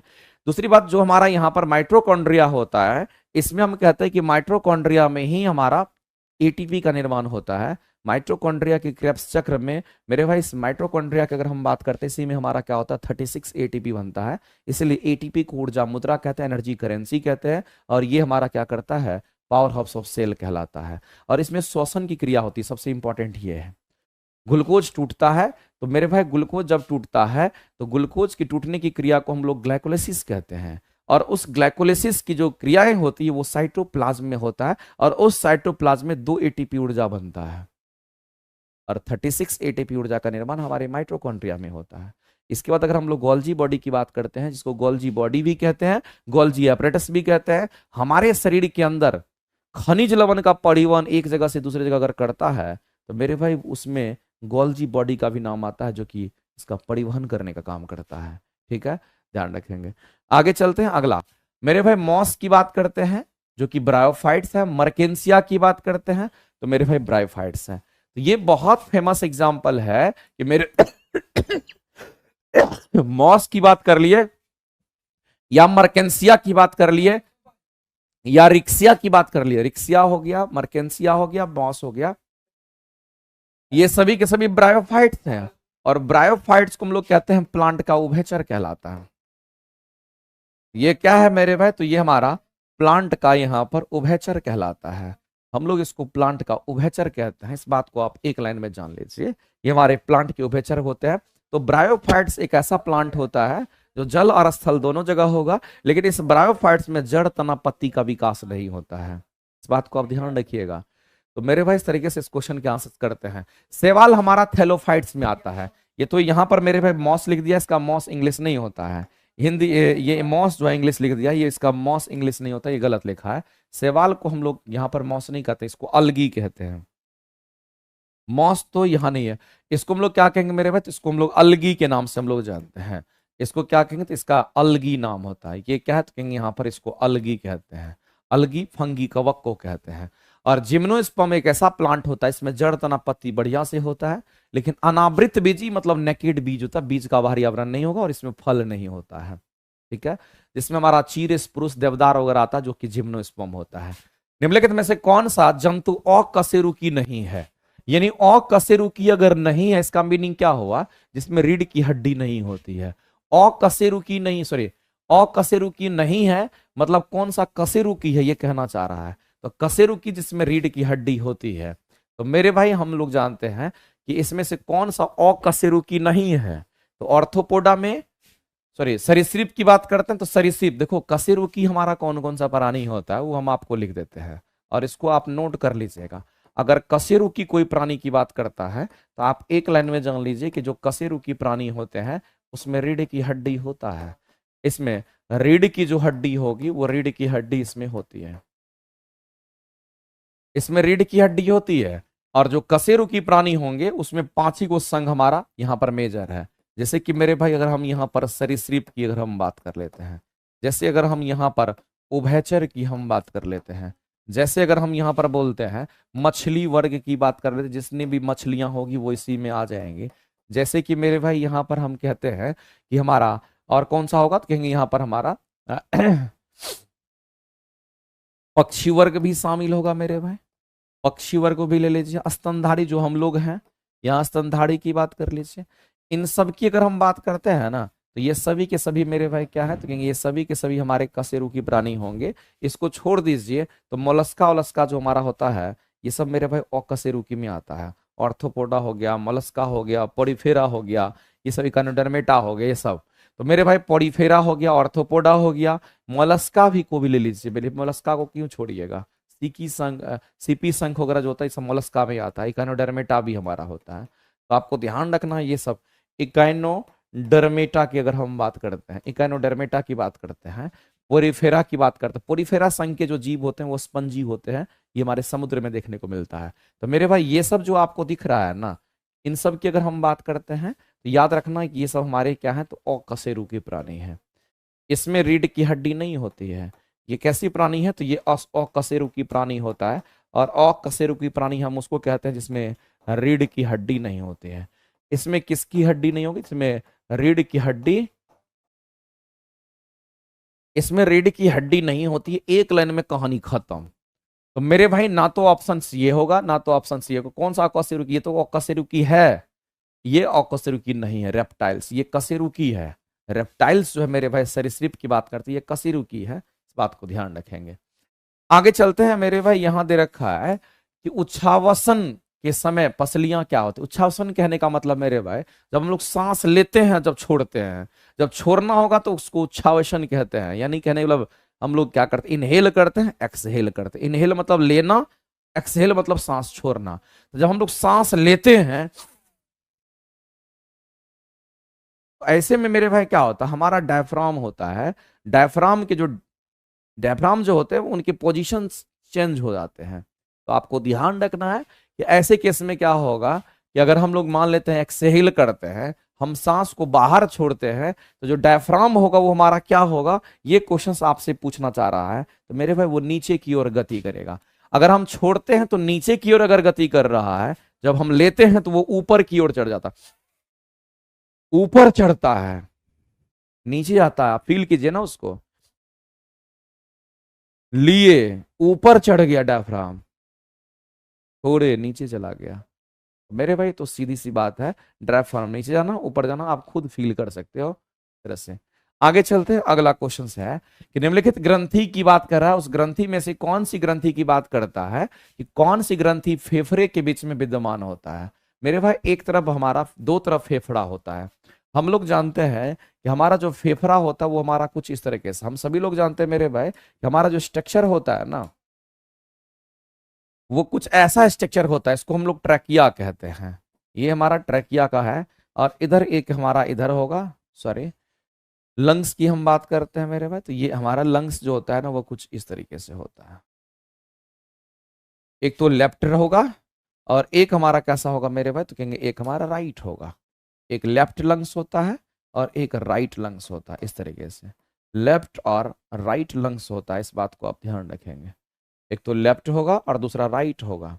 तो दो लंग्स होते हैं और इसी में मेरे भाई इस तरीके से बहुत सारे ब्रांच निकले हुआ रहता है। यहाँ पर बहुत सारा पतला पतला ब्रांच निकला रहता है, उसी से एल्बुलाई अटैच होता है। ये एल्बुलाई इसको कहते हैं, छोटा छोटा संरचना में दिख रहा है, इसको एल्बुलाई कहते हैं। ये एल्बुलाई होता है, ये एल्बुलाई है। इसी को एल्बुलाई कुपिका कहते हैं। लेकिन ये लंग्स है, ये लंग्स है मेरे भाई। इसको हम लोग क्या कहते हैं, ब्रोंक्यूल्स कहते हैं। तो ये हमारा क्या, तो यहाँ पर ब्रोंकी कहलाता है, इसको ब्रोंक्यूल्स कहते हैं। छोटा छोटा जो लाइन दिख रहा है इसको ब्रोंक्यूल्स कहते हैं। एल्बुलाई उससे अटैच रहता है, लेकिन ये लंग्स है। इसी लंग्स के बीच में मेरे भाई थाइमस ग्लैंड होता है। यहां पर एक ग्रंथि होता है, यहां पर एक ग्रंथि होता है, दोनों लंग्स के बीच में ग्रंथि होता है, जिस ग्रंथि को हम लोग थाइमस ग्लैंड कहते हैं, क्योंकि हमारा छाती के अंदर हम लोग बोलते हैं। तो थाइमस ग्लैंड की अगर हम बात करते हैं मेरे भाई, तो हमारा लंग्स कहाँ, तो छाती के पास है, तो थाइमस ग्लैंड भी वहीं होता है। तो हमारे छाती के पास क्या होता है, थाइमस ग्लैंड होता है, जैसा कि आप देख रहे हैं। लेकिन मेरे भाई ये एक ऐसी ग्रंथि होती है, इसको थाइमस ग्लैंड हम कहते हैं। पिट्यूटरी ग्लैंड हमारे ब्रेन में होगा, तो ये तो नहीं होगा। हाइपोथैलेमस भी हमारे ब्रेन का पार्ट है, नहीं होगा। तो मेरे भाई होगा क्या, तो कहेंगे यहाँ पर थाइमस ग्लैंड होता है। और थाइमस ग्लैंड एक ऐसा ग्रंथि है मेरे भाई, ये बच्चे में तो रहता है, लेकिन जब ऐसे ऐसे लोगों का एज बढ़ता है, वैसे वैसे ये थाइमस ग्लैंड क्या होता है, बुढ़ापा में जाके खत्म हो जाता है। ये आपके बॉडी में रहता ही नहीं है, ये खत्म हो जाता है अपने आप मेरे भाई, विलुप्त हो जाता है। ध्यान रखेंगे कौन सी ग्रंथि हमारे दोनों फेफड़ा के बीच में होगा, याद रखना उसको हम लोग थाइमस ग्लैंड के नाम से हम लोग जानते हैं, जिसको हम लोग बाल्य ग्रंथि कहते हैं। जब आप चाइल्डहुड ग्लैंड कहते हैं, चूंकि मेरे भाई बच्चे में ये होता है, बुजुर्गों में थाइमस ग्लैंड जो होता है एलिमिनेट हो जाता है, खत्म हो जाता है अपने आप, जो कि हमारे छाती के नीचे होता है। आगे बात करते हैं अगला, किस सिंड्रोम के कारण मेरे भाई, यहां पर कह रहा है कि कौन सा ऐसा सिंड्रोम है जिसके कारण कंधों के बीच एक मोटा कुबर, देखते हैं कुबर जो आदमी होता है उसका एक कंधों के बीच में एक मोटा कुबर, एक गोल चेहरा और त्वचा पर गुलाबी या बैंगनी खिंचाव के निशान पड़ जाते हैं मेरे भाई, याद रखना, इसको हम लोग कुशिंग सिंड्रोम के नाम से जानते हैं। ये डाउन सिंड्रोम नहीं है, ये मेरे भाई जेनेटिक नहीं है, ध्यान रखेंगे, ये उसको कुशिंग सिंड्रोम कहते हैं। कुशिंग सिंड्रोम ऑप्शन आप ध्यान रखें। आगे चलते हैं। अगला, हमारे पर्यावरण में के प्रति असंवेदनशीलता के कारण, यानी कि मेरे भाई हमारे एनवायरमेंट पर उसका कोई इफेक्ट नहीं है, असंवेदनशीलता के कारण निम्नलिखित में से कौन सा पादप विलुप्त होने के कगार पे है?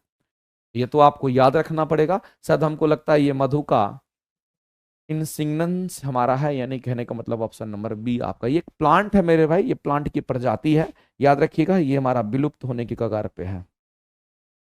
आगे चलते हैं। अगला, निम्नलिखित में से किसकी तरंग दैर्ध्य हमारा सबसे कम होती है? अभी जस्ट हमने आपको बताया था गामा किरण का तरंग दैर्ध्य सबसे कम होता है, लेकिन ऑप्शन में नहीं है। तो आप जो विद्युत चुंबकीय तरंग पढ़ते हैं ना, तो उस विद्युत चुंबकीय तरंग में आप इसको ढूंढने का कोशिश कीजिए मेरे भाई। जो विद्युत चुंबकीय तरंग होता है इसको इलेक्ट्रोमैग्नेटिक वेव कहते हैं।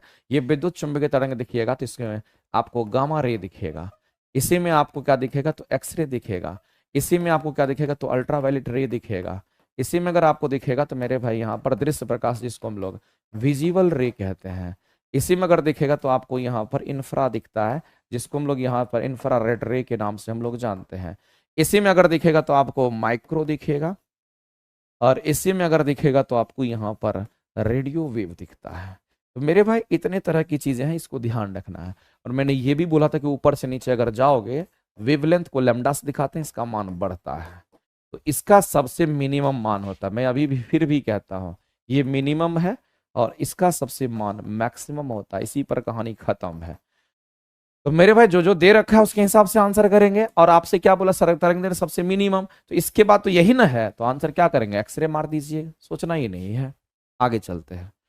अगला कहता है, अगला क्वेश्चन कहता है कि किसी वस्तु के वेग में परिवर्तन की दर नियत होगी। ओ माय गॉड, यानी वेग में परिवर्तन की जो दर है वो नियत रहेगी, और इसका औसत वेग क्या होगा? तो सबसे पहला चीज है कि वेग में परिवर्तन की दर नियत है, तो वेग में परिवर्तन की दर को क्या कहते हैं, त्वरण कहते हैं। वेग में परिवर्तन की दर को क्या कहते हैं, त्वरण कहते हैं। वेग में परिवर्तन को डीवी से, दर बोलेगा तो समय से डिवाइड करेंगे, और ये वेग में परिवर्तन की जो दर है ये नियत है मेरे भाई, ये कहना चाह रहा है। इसका मतलब इसी को ना हम त्वरण कहते हैं, इसी को ना हम एक्सेलरेशन कहते हैं। इसका मतलब है एक्सेलरेशन का मान अगर कांस्टेंट होता है तो आपसे पूछा गया मेरे भाई कि आप ये बता दीजिए जो औसत वेग हमारा होगा वो क्या होगा। तो औसत वेग मेरे भाई दो वेग का क्या होता है, हम लोग मीन निकाल लेते हैं। एक वेग दे रखा है, दूसरा वेग दे रखा है, दोनों को जोड़ करके डिवाइड कर देंगे दो से, चूंकि दो वेग का हम लोग मीन निकाल रहे हैं, तो प्रारंभिक वेग और अंतिम वेग के योग का आधा कर देते हैं मेरे भाई। यानी कहने का मतलब है, इस क्वेश्चन का आंसर करेंगे एक लाइन में, कहानी खत्म। तो एवरेज जो हमारा वेलोसिटी होगा, हम एवरेज वेलोसिटी की बात करते हैं, प्रारंभिक वेग अंतिम वेग डिवाइडेड बाय 2 कर देंगे। ये हमारा डायरेक्ट फॉर्मूला यूज होता है, लेकिन मेरे भाई एट हमारा कहां पे होगा, at constant, at constant acceleration जब होगा तभी ये हो सकता है, नियत त्वरण में हो सकता है। और नियत त्वरण कहने का मतलब वेग में परिवर्तन की दर बहुत इंपॉर्टेंट है, दर होगा मेरे भाई तभी हमारा त्वरण होगा। आगे चलते हैं। अगला क्वेश्चन आपको दे रखा है कि एक इलेक्ट्रॉन पुंज की बात करते हैं जिससे एक प्रोटॉन पुंज एक दूसरे के समानांतर एक ही दिशा में गतिमान है। अब ये बताइए कि जो इलेक्ट्रॉन पुंज होता है इस पर तो नेगेटिवली चार्ज होता है, और जो प्रोटॉन पुंज होता है मेरे भाई, ये जो प्रोटॉन पुंज होता है इस पर तो पॉजिटिवली चार्ज होता है। अब एक इलेक्ट्रॉन है एक प्रोटॉन है, और दोनों एक दूसरे के समानांतर हमारा गति कर रहा है, यानी कि दोनों एक दूसरे के समानांतर दिशा में गतिमान है। यानी एक इलेक्ट्रॉन एक पॉजिट्रॉन दोनों एक दूसरे के समानांतर दिशा में गतिमान है। अगर मान लेते कुछ ऐसा है, इसको कह दिए कि हमारा यहाँ पर माइनस हमारा ये इलेक्ट्रॉन हमारा है, और दूसरा हमारा क्या समानांतर का मतलब समानांतर होता है, ये नॉर्थ तो ये भी नॉर्थ होगा, और यहाँ पर मेरे भाई प्रोटॉन का बात करें तो ये पॉजिटिव है। मेरे भाई हम सभी लोग जानते हैं, कूलम साहब ने एक बात बताया था कि नेगेटिव चार्ज पॉजिटिव चार्ज के बीच में मेरे भाई आकर्षण बल लगता है। यहां पर कैसा बल लगेगा, तो यहां पर आकर्षण बल का काम होगा, यहां पर मेरे भाई आकर्षण बल लगेगा जिसको हम लोग यहां पर कहेंगे अट्रैक्टिव फोर्स हमारा काम करेगा।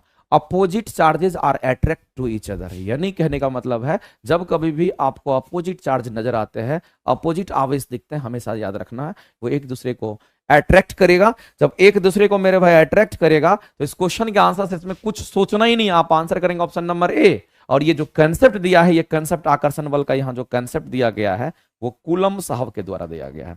कूलम्ब नाम किसी साइंटिस्ट का है मेरे भाई। ये कूलम्ब की अगर हम बात करते हैं ना, ये कूलम्ब किसी साइंटिस्ट का नाम है, ध्यान रखिएगा। आगे चलते हैं अगला। और अगर समान चार्ज होता तो रिपेल कर देता।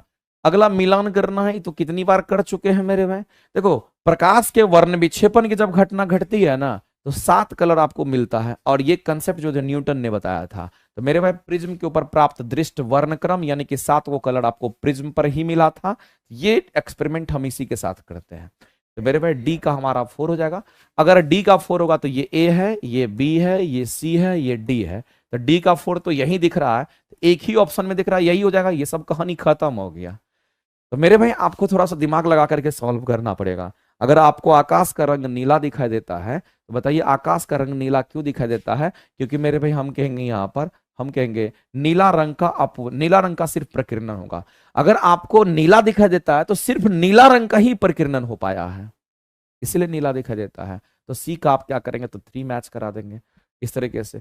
साबुन पानी की जो परत होती है मेरे भाई, साबुन पानी की जो परत होती है उसमें 2 हमारे क्या होता है, साबुन पानी की जो परत होती है उसमें 2 लेयर होता है। और साबुन पानी की जो परत होती है ना, तो मेरे भाई एक तो साबुन का और एक पानी का, दोनों के मॉलिक्यूल्स एक दूसरे के ऊपर ओवरलैप कर जाते हैं, चढ़ जाते हैं, उसको हम इंटरफेरेंस कहते हैं।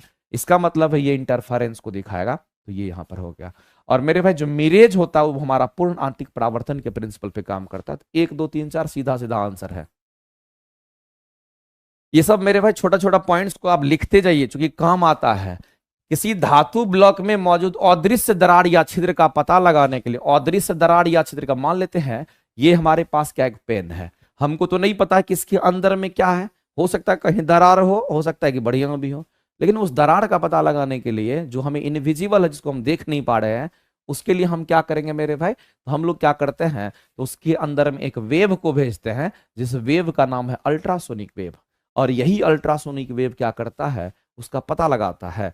ये कैसे पता लगाएगा मेरे भाई, तो संचरित तरंग का पता लगाने के लिए प्रयुक्त सूचक के रूप में यह काम करता है। तरंग उत्पादक होता है या अवशोषक होता है। तो हम कहेंगे 27 नंबर जो क्वेश्चन हमारे हैं मेरे भाई, इस क्वेश्चन के आंसर हमारे क्या होंगे, तो संचरित तरंगों का पता लगाने के लिए प्रयुक्त किया जाने वाला अल्ट्रासोनिक वेव होता है। तो मेरे भाई इस तरीके से हम लोग, और हम लोग क्या करेंगे, तो मेटल डिटेक्शन वगैरह में इसका इस्तेमाल करते हैं। जैसे आप जाते हैं और मॉल में घूमते हैं तो आपको क्या करता देखिएगा, जो वहां का स्टाफ वगैरह होता है वो आपके बॉडी में पूरा का पूरा ऐसे टच कराता है।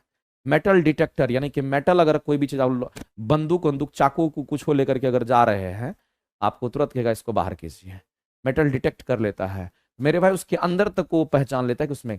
अगला हमारा है कि निम्नलिखित माध्यम, माध्यम का मतलब हम आपको पहले से कहते आ रहे हैं, माध्यम का मतलब ठोस, द्रव और गैस होता है। उनमें संचरित ध्वनि चाल के अवरोही क्रम में, तो सबसे अधिक अवरोही मतलब घटते क्रम में, तो मेरे भाई सबसे अधिक हमारा ठोस में, फिर द्रव में, फिर गैस में। एक लाइन में कहानी खत्म, आंसर।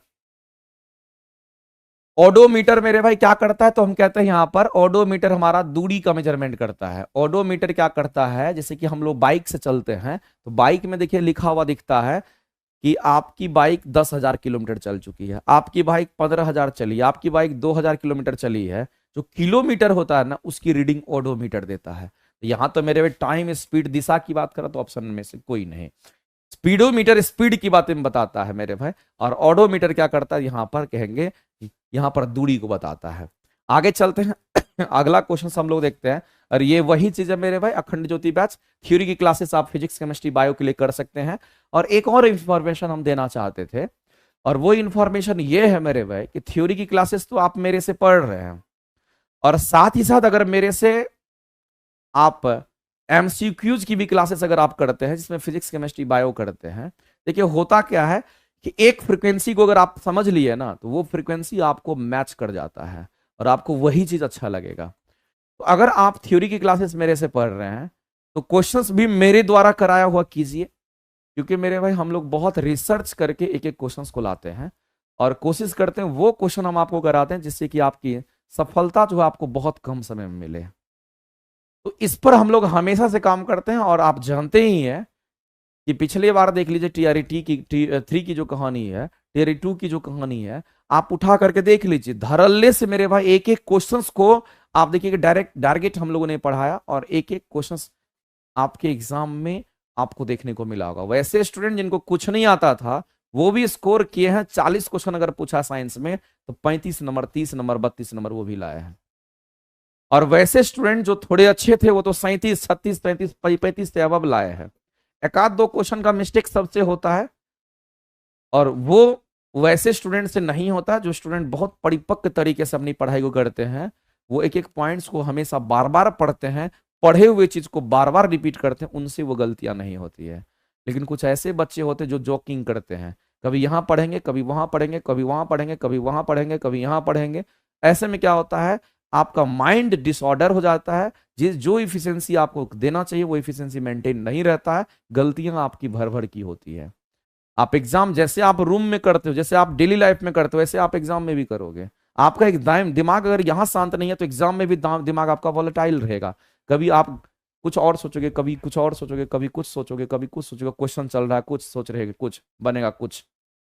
आपको परिपक्व अभी से बनना है और मेहनत करना है। आप श्योर देखिएगा आपके मार्क्स कितने बड़े बन करके आते हैं। तो थ्योरी की क्लासेस के लिए तो अखंड ज्योति बैच आपको करना है और एमसीक्यूज की क्लासेस के लिए जिसमें फिजिक्स, केमिस्ट्री, बायो तीनों पोर्शंस को हम उठा रहे हैं, इसकी क्लासेस करने के लिए आपको क्या करना है, नियुक्ति बैच जो कि टियर 3 में बेहतरीन तरीके से बहुत बच्चों को बहुत कुछ सिखा करके गया था, वही नियुक्ति बैच मेरे भाई नियुक्ति 4.0 को लेकर के आए हैं। लेकिन ये अपडेटेड नियुक्ति बैच है। इसमें नियुक्ति 3.0 की जो कहानियां है, नियुक्ति 4.0 की जो कहानियां है वो काफी डिफरेंट है। आपके वहां पर 2000 क्वेश्चंस मैंने कराए थे, यहां पर मैं आपको 4000 क्वेश्चंस करा रहा हूं। दोनों में आसमान धरती का अंतर है। यहां पर हम आपको 4000 में चैप्टर वाइज के साथ साथ मिक्स करा रहे हैं और मिक्स में भी गैस क्वेश्चन, एनसीईआरटी, एससीईआरटी का सबका हम पार्ट को निचोड़ करके एक जगह करा रहे हैं। टाइम थोड़ा लग रहा है लेकिन हम आपको बेहतर तरीके से वो चीज हम आपको प्रोवाइड करेंगे। जो कि हमारे नियुक्ति बैच जो 4.0 है, ये आपको प्लेटफॉर्म बाय नवीन कुमार सिंह एप्लीकेशन पर जाइएगा। 5 अक्टूबर से ये क्लासेस आपकी लाइव आएंगी और मेरे भाई ये क्लासेस आप कर लीजिए। और 5 अक्टूबर से ये क्लासेस आपकी चलेगी और 5 अक्टूबर से ये क्लासेस आपको कर लेनी है और उसमें बेहतरीन तरीके से आपको वो चीज प्रोवाइड की जा रही है। आगे चलते हैं। अगला कहता है एक सीधी धारावाही चालक में एक चालक के मेरे भाई कैसा तो वृत्तीय पास की अनुदिश रखा जाता है, तो सीधे चालक में धारा की जो दिशा होगी निरंतर परिवर्तन किए जाने पर हमारा क्या होगा। तो मेरे भाई जाहिर सी बात है, एक सीधा धारावाही चालक कहने का मतलब ये, और उसमें हमारा चुंबकीय क्षेत्र इस तरह से लूप बनाता है। इसमें करंट का फ्लो हमारा इधर और इसमें चुंबकीय क्षेत्र हमारा ये होगा।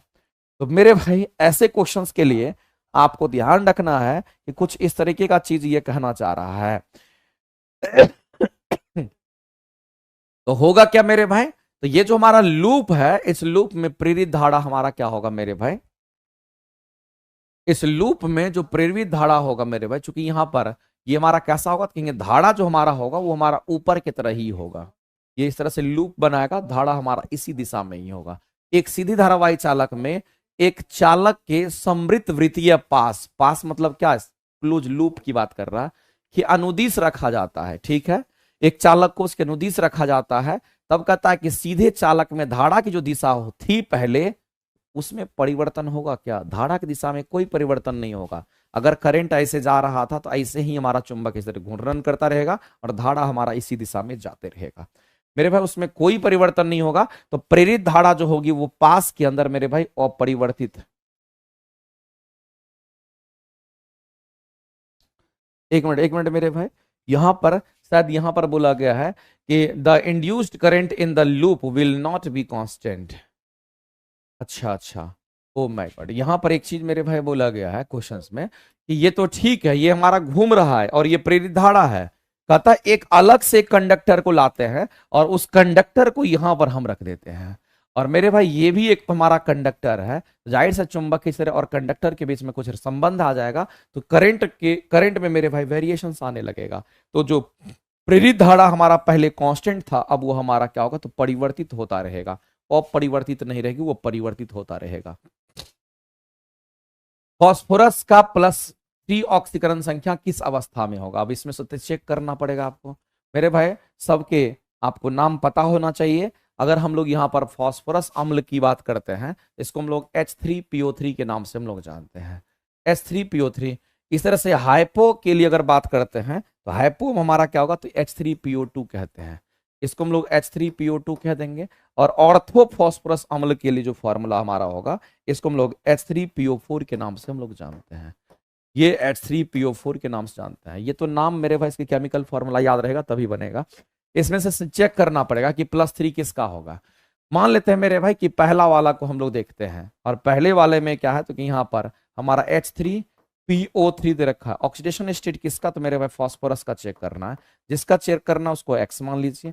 ऑक्सीजन का ऑक्सीडेशन स्टेट -2, लेकिन कितने ऑक्सीडेशन है, 3 है। और यहाँ पर हाइड्रोजन का कितना होता है मेरे भाई, तो हम कहेंगे यहाँ पर +1 होता है, लेकिन +1 गुना 3 करेंगे, चूंकि हमारे 3 हाइड्रोजन है और पावर कुछ नहीं तो 0। एक्स की वैल्यू कितनी होगी, तो 3 दूनी 6, 6 में से 3 जगह तो मेरे भाई 3 बचेगा, तो यहाँ पर +3 आ रहा है। तब तो मेरे भाई इस क्वेश्चन के आंसर करेंगे ऑप्शन नंबर ए ही हमारा करेक्ट हो जाएगा, क्योंकि उसी में हम +3 हमारा मिल गया। इसी में हमारा कितना मिल गया मेरे भाई, तो फास्फोरस का +3 हमारा इसी में आ गया, इसी में H3PO3 में ही आ गया। ठीक है, इसका मतलब इस सब में कम आएगा, आप करके देख लीजिएगा फास्फोरस का निकाल के। आगे चलते हैं, अगला कौन सा कथन हमारा क्या है, तो यहां पर सही कथन को बताता है। कौन सा स्टेटमेंट हमारा सही है, तो अर्ध आयुकाल ताप पर निर्भर। अर्ध आयुकाल का मेरे भाई रिलेशन कहीं से भी ताप का नहीं है।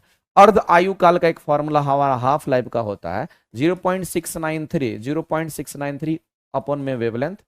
दूसरा फॉर्मूला हमारा हाफ लाइफ का क्या होता है मेरे भाई, तो आप ध्यान रखेंगे इसी फॉर्मेट पर ये निर्भर करता है, n = n0 का। तीसरा फॉर्मूला हमारा होता है, इस समय की बात करते हैं, इस समय पर निर्भर करता है, तो कुल समय की हम बात कर रहे हैं। कुल समय हमारा क्या होता है, हाफ लाइफ, और गुना में क्या होगा मेरे भाई, n पर। ये 3 गो फॉर्मेट्स में ये 3 गो फॉर्मूला हम आपको लिखे हैं, और पूरा रेडियो एक्टिविटी के जितने भी क्वेश्चंस होते हैं वो इसी से बनते हैं। तो मेरे भाई अर्ध आयु काल जो होता है, हमारा हाफ लाइफ का जो पीरियड होता है, वो तापमान पर निर्भर नहीं करता, वो टेम्परेचर पर निर्भर नहीं करता है, वो टाइम पर निर्भर करता है। लेकिन दूसरी बात है, बीटा कण का जो इमिशन होता है परमाणु के नाभिक से होता है, परमाणु के नाभिक से। लेकिन किस परमाणु के नाभिक से होगा, रेडियो एक्टिव एलिमेंट के परमाणु के नाभिक से होता है। ये आंसर हो जाएगा सही। अल्फा किरण की जो गतिज ऊर्जा सबसे कम होती है मेरे भाई, ये बिल्कुल गलत लिखा है। अल्फा कण की गतिज ऊर्जा अधिक होती है, जो कि उल्टा लिख दिया है। आगे चलते हैं, सिल्वर क्लोराइड कहता है मेरे भाई, यानी कि सिल्वर क्लोराइड जिसको हम AgCl की नाम से हम लोग जानते हैं, AgCl मेरे भाई कहता है कि इसको एक डार्क बोतल में संग्रहित करते हैं। डार्क का मतलब समझते हो, काला बर्तन, पूरा काला पॉलिश कर देते हैं उस बर्तन में, तब स्टोर करते हैं। क्योंकि मेरे भाई क्या होता है कि अगर डार्क बोतल में अगर उसको रखेंगे तो प्रकाश जो है उस पर इफेक्ट नहीं डालेगा, लेकिन जब हमारे AgCl पर प्रकाश पड़ता है ना, तो AgCl टूट जाता है, सिल्वर अलग क्लोरीन अलग हो जाता है। तो इस रिएक्शंस के लिए मेरे भाई प्रकाश हमारा संवेदनशील होता है। यहां से जैसे ही इस पर प्रकाश पड़ेगी, सूरज की प्रकाश पड़ेगी, इसकी प्रकाश की बात करते हैं, इसमें सूरज की प्रकाश जैसे ही पड़ेगी तो Ag अलग होगा और क्लोरीन हमारा अलग होगा। अब इसको बैलेंस करना है तो ऐसे बैलेंस कर लीजिए, तो उससे मल्टीप्लाई कर दीजिए। तो सूरज की रोशनी की प्रतिक्रिया से बचने के लिए हम लोग क्या करते हैं, उसको डार्क बना देते हैं। अगला है सहसंयोजक बंधन की बात करते हैं। इसमें 2 परमाणुओं के बीच आपको द्वारा बनाना है। तो मेरे भाई इलेक्ट्रॉन की साझेदारी कितनी बार बता चुके हैं, आप सभी लोग जानते होंगे। गर्म करने पर कैल्शियम कार्बोनेट का कैल्शियम ऑक्साइड और कार्बन डाइऑक्साइड में अपघटन किसका उदाहरण है मेरे भाई, तो आप गर्म कर रहे हैं ना, आप यहां गर्म कर रहे हैं, जब गर्म कर रहेंगे मेरे भाई तो उसमें अपघटन होगा, तापीय अपघटन होगा। सोचना नहीं है, प्रकाश के कारण टूटेगा तो प्रकाशीय अपघटन, इलेक्ट्रिसिटी के कारण टूटेगा तो विद्युतीय अपघटन, और अगर गर्म करने पर टूटेगा मेरे भाई तो तापीय अपघटन कहेंगे। अगला C6H6 हमारा क्या है, तो बेंजीन का स्ट्रक्चर है, आप कितनी बार पढ़ चुके हैं। आगे चलते हैं, मानव शरीर में पेशियों की हड्डी, पेशियों को हड्डी से जोड़ता है। हमारा जो मसल्स है और हड्डी, मसल्स और हड्डी को अगर कोई जोड़ता है मेरे पास, हड्डी से हड्डी अगर जोड़ता है उसको क्या बोलते हैं, लिगामेंट कहते हैं, और हड्डी से मांसपेशी जोड़ता है उसको टेंडन कहते हैं। तो आप इस क्वेश्चन का आंसर करेंगे ऑप्शन नंबर टेंडन। कार्टिलेज जो होता है मेरे भाई, जैसे आप चिकन वगैरह खाते हैं उसका जो लेग पीस वगैरह होता है, तो आप देखिएगा उस लेग पीस में स्मूथ जैसा एक आपको लेयर दिखेगा, उसको कार्टिलेज कहते हैं। हमारा नाक जो होता है लचीला होता है चूंकि कार्टिलेज का बना है। हमारा कान जो है वो लचीला है चूंकि कार्टिलेज का बना है। हमारे गला में रिंग लाइक स्ट्रक्चर होता है, वो भी हमारा लचीला होता है, कार्टिलेज का बना है। कार्टिलेज का मतलब उपास्थि, जो कि लचीला भी होता है मेरे भाई, मुलायम भी होता है। ठीक है, ध्यान रखेंगे। लिगामेंट हमारा क्या था, हड्डी से, हड्डी का जो जोड़ होता है उसको लिगामेंट कहते हैं। हड्डी से मांसपेशी का जो जोड़ होता है उसको हम लोग यहाँ पर टेंडन कहते हैं। कह रहा मानव शरीर में गुब्बारे नुमा यानी कि मेरे भाई जिससे हमारा बलून होता है, उस बलून की संरचना जैसे, जिन्हें क्या कहा जाता है, जो श्वसन के दौरान गैसीय आदान प्रदान करता है। मेरे भाई गैसीय आदान प्रदान श्वसन के दौरान अगर होता है, वो कौन करता है, कहेंगे एल्वुलाई पर होता है। ये कहां पर होगा, तो हम कहेंगे यहां पर एल्वुलाई पर होता है, ये एल्वुलाई पर होता है। ये कहां पर होगा, तो कहेंगे यहां पर एल्वुलाई पर होता है। इस बात को आप ध्यान रखेंगे। अब जो एल्वुलाई है ना, इसको कुपिका कहते हैं, और ये थैलीनुमा संरचना आपका गोल गोल होता है मेरे भाई, जिसको नंगी आंखों से आप नहीं देख सकते हो। ये हमारे लंग्स के अंतर्गत देखने को मिलता है। आगे चलते हैं मेरे भाई। जीवों के जो द्विनाम होते हैं उसके दो घटक की अगर बात कही जाती है मेरे भाई, एक वंश होगा, दूसरा जाति होगा। एक वंश होता है मेरे भाई, एक जाति होता है। तो वंश नाम और जाति विशेषण। वंश जो है उसका नाम होता है और जाति उसका विशेषण होता है। आप आंसर करेंगे ऑप्शन नंबर बी, आपका करेक्ट हो जाएगा। तो मेरे भाई यहां पर नेक्स्ट क्वेश्चन की बात करेंगे, अखंड ज्योति बैच। मेरे भाई थ्योरी के लिए क्लासेस अगर आपको 6 to 8 चाहिए, 9 10 चाहिए, या 6 to 8 9 10 चाहिए, platform by the meaning parsing application पर जाइएगा, एक बार सिर्फ सर्च कीजिएगा, अखंड ज्योति बैच दिख जाएगा। और आपको नियुक्ति बैच की क्लासेस, एमसीक्यू की क्लासेस दे गई है। ये आपकी क्लासेस 5 अक्टूबर से चल रही है। तो इसमें आप क्या करेंगे, 5 अक्टूबर से जो क्लासेस चल रही है उसमें आपको पूरा का पूरा एमसीक्यूज के जरिए हम थ्योरी तक पहुंचाएंगे, और आपको 1000 2000 3000 4000 क्वेश्चंस कराएंगे, और 4000 क्वेश्चंस आपको 10,000 20,000 क्वेश्चन तक लेके जाएगा। यानी आपकी तैयारी ओवरऑल बहुत अच्छी कर देगा। तो नियुक्ति बैच पिछले बार भी बहुत हिट बैच था, आप देखेंगे कि बहुत बच्चे उससे बेनिफिट लिए थे। इस बार भी जो बच्चे मेरे भाई पढ़ रहे हैं या पहले पढ़े होंगे, आप सभी लोग जुड़ करके अपनी सफलता को सुनिश्चित करिए। क्योंकि उस बार हम जल्दीबाजी में कराए थे तब उतना बेहतर था, इस बार तो 3-4 महीने का समय है। तो आप समझ लीजिए मेरे भाई किसमें कितनी एक्यूरेसी के साथ हम इसमें काम करके आपको देंगे। आपको बहुत कुछ देखने को मिल जाएगा, पूरी एनसीईआरटी, पूरा मेरे भाई जितना भी हमारा कंसेप्ट होगा वो हर चीज हम उठा करके उसमें रख देंगे, ताकि टीआरई 1,60,000 वैकेंसी है, इसमें हमारे संस्थान से मैक्सिमम बच्चे का रिजल्ट हो। ठीक है, आगे चलते हैं। अगला सूची 1 सूची 2 की अगर बात करते हैं, तो मेरे भाई अगर हम बात करते हैं यहां पर thyroxine insulin hormone. Insulin hormone क्या करता है, हमारे ब्लड में ग्लूकोज लेवल को कंट्रोल करता है, और इंसुलिन का सिक्रेशन हमारे पैंक्रियास से होता है, इसको हम लोग अग्न्याशय कहते हैं। तो मेरे भाई ये तो हमारा सही है कि इसके साथ मैच करेगा, यानी कि डी का हमारा क्या करेगा, तो कहेंगे थायरोक्सिन हार्मोन कहां से सिक्रेट करेगा मेरे भाई, तो हम कहेंगे थायराइड ग्रंथि से सिक्रेट करेगा। तो सी का हमारा 1 हो गया। टेस्टोस्टेरोन हार्मोन जो होता है मेरे भाई, हम कहते हैं टेस्टिस से, अंडाशय नहीं होता है। पुरुष में कभी अंडाशय नहीं हो, पुरुष में ओवरी देखा है, पुरुष में क्या होता है मेरे भाई, अंडाशय की नहीं बात करेंगे, पुरुष के अंदर टेस्टिस होता है। तो आपको ध्यान रखना है, ये गलत फलत लिखा हुआ है। पुरुष में क्या होगा मेरे भाई, तो यहां पर हम टेस्टिस की बात करते हैं। तो टेस्टोस्टेरोन हार्मोन जो स्पर्म का फॉर्मेशन करता है, ये टेस्टिस में बनता है, जो पुरुष से रिलेटेड है। तो हम कहेंगे यहाँ पर मेल सेक्स हार्मोन को टेस्टोस्टेरोन कहेंगे, और ये हमारा 4 के साथ जाएगा। और बचा मेरे भाई एक, इसका मतलब प्रोजेस्टेरोन हार्मोन की बात करते हैं, ये फीमेल सेक्स हार्मोन होता है, और ये गर्भाशय उसके यूट्रस से यहाँ पर, सॉरी उसके फीमेल के गर्भाशय ये यूट्रस नहीं, हाँ प्रोजेस्टेरोन हार्मोन वहीं से सिक्रेट करता है हमारा। तो हम कहेंगे यहाँ इस तरह से 3 4 1 2 3 4 1 2 3 4 1 2 कहाँ, 3 4 1 2 कहाँ, 3 4 1 2 यहाँ है। ऑप्शन नंबर पहला ही है आंसर। तो मेरे भाई आज का जो 40 क्वेश्चन का ये डिस्कशन था, ये आपका यहाँ पर एंड होता है। लेकिन हम आप सभी लोगों को कहना चाहेंगे कि आप सभी लोग दिल जान से मेहनत कीजिए। तो आज के ये सेशन को हम लोग यहीं एंड करेंगे, फिर अगले सेशन को लेकर के हम आएंगे। बहुत बहुत धन्यवाद मेरे भाई, थैंक यू वेरी मच।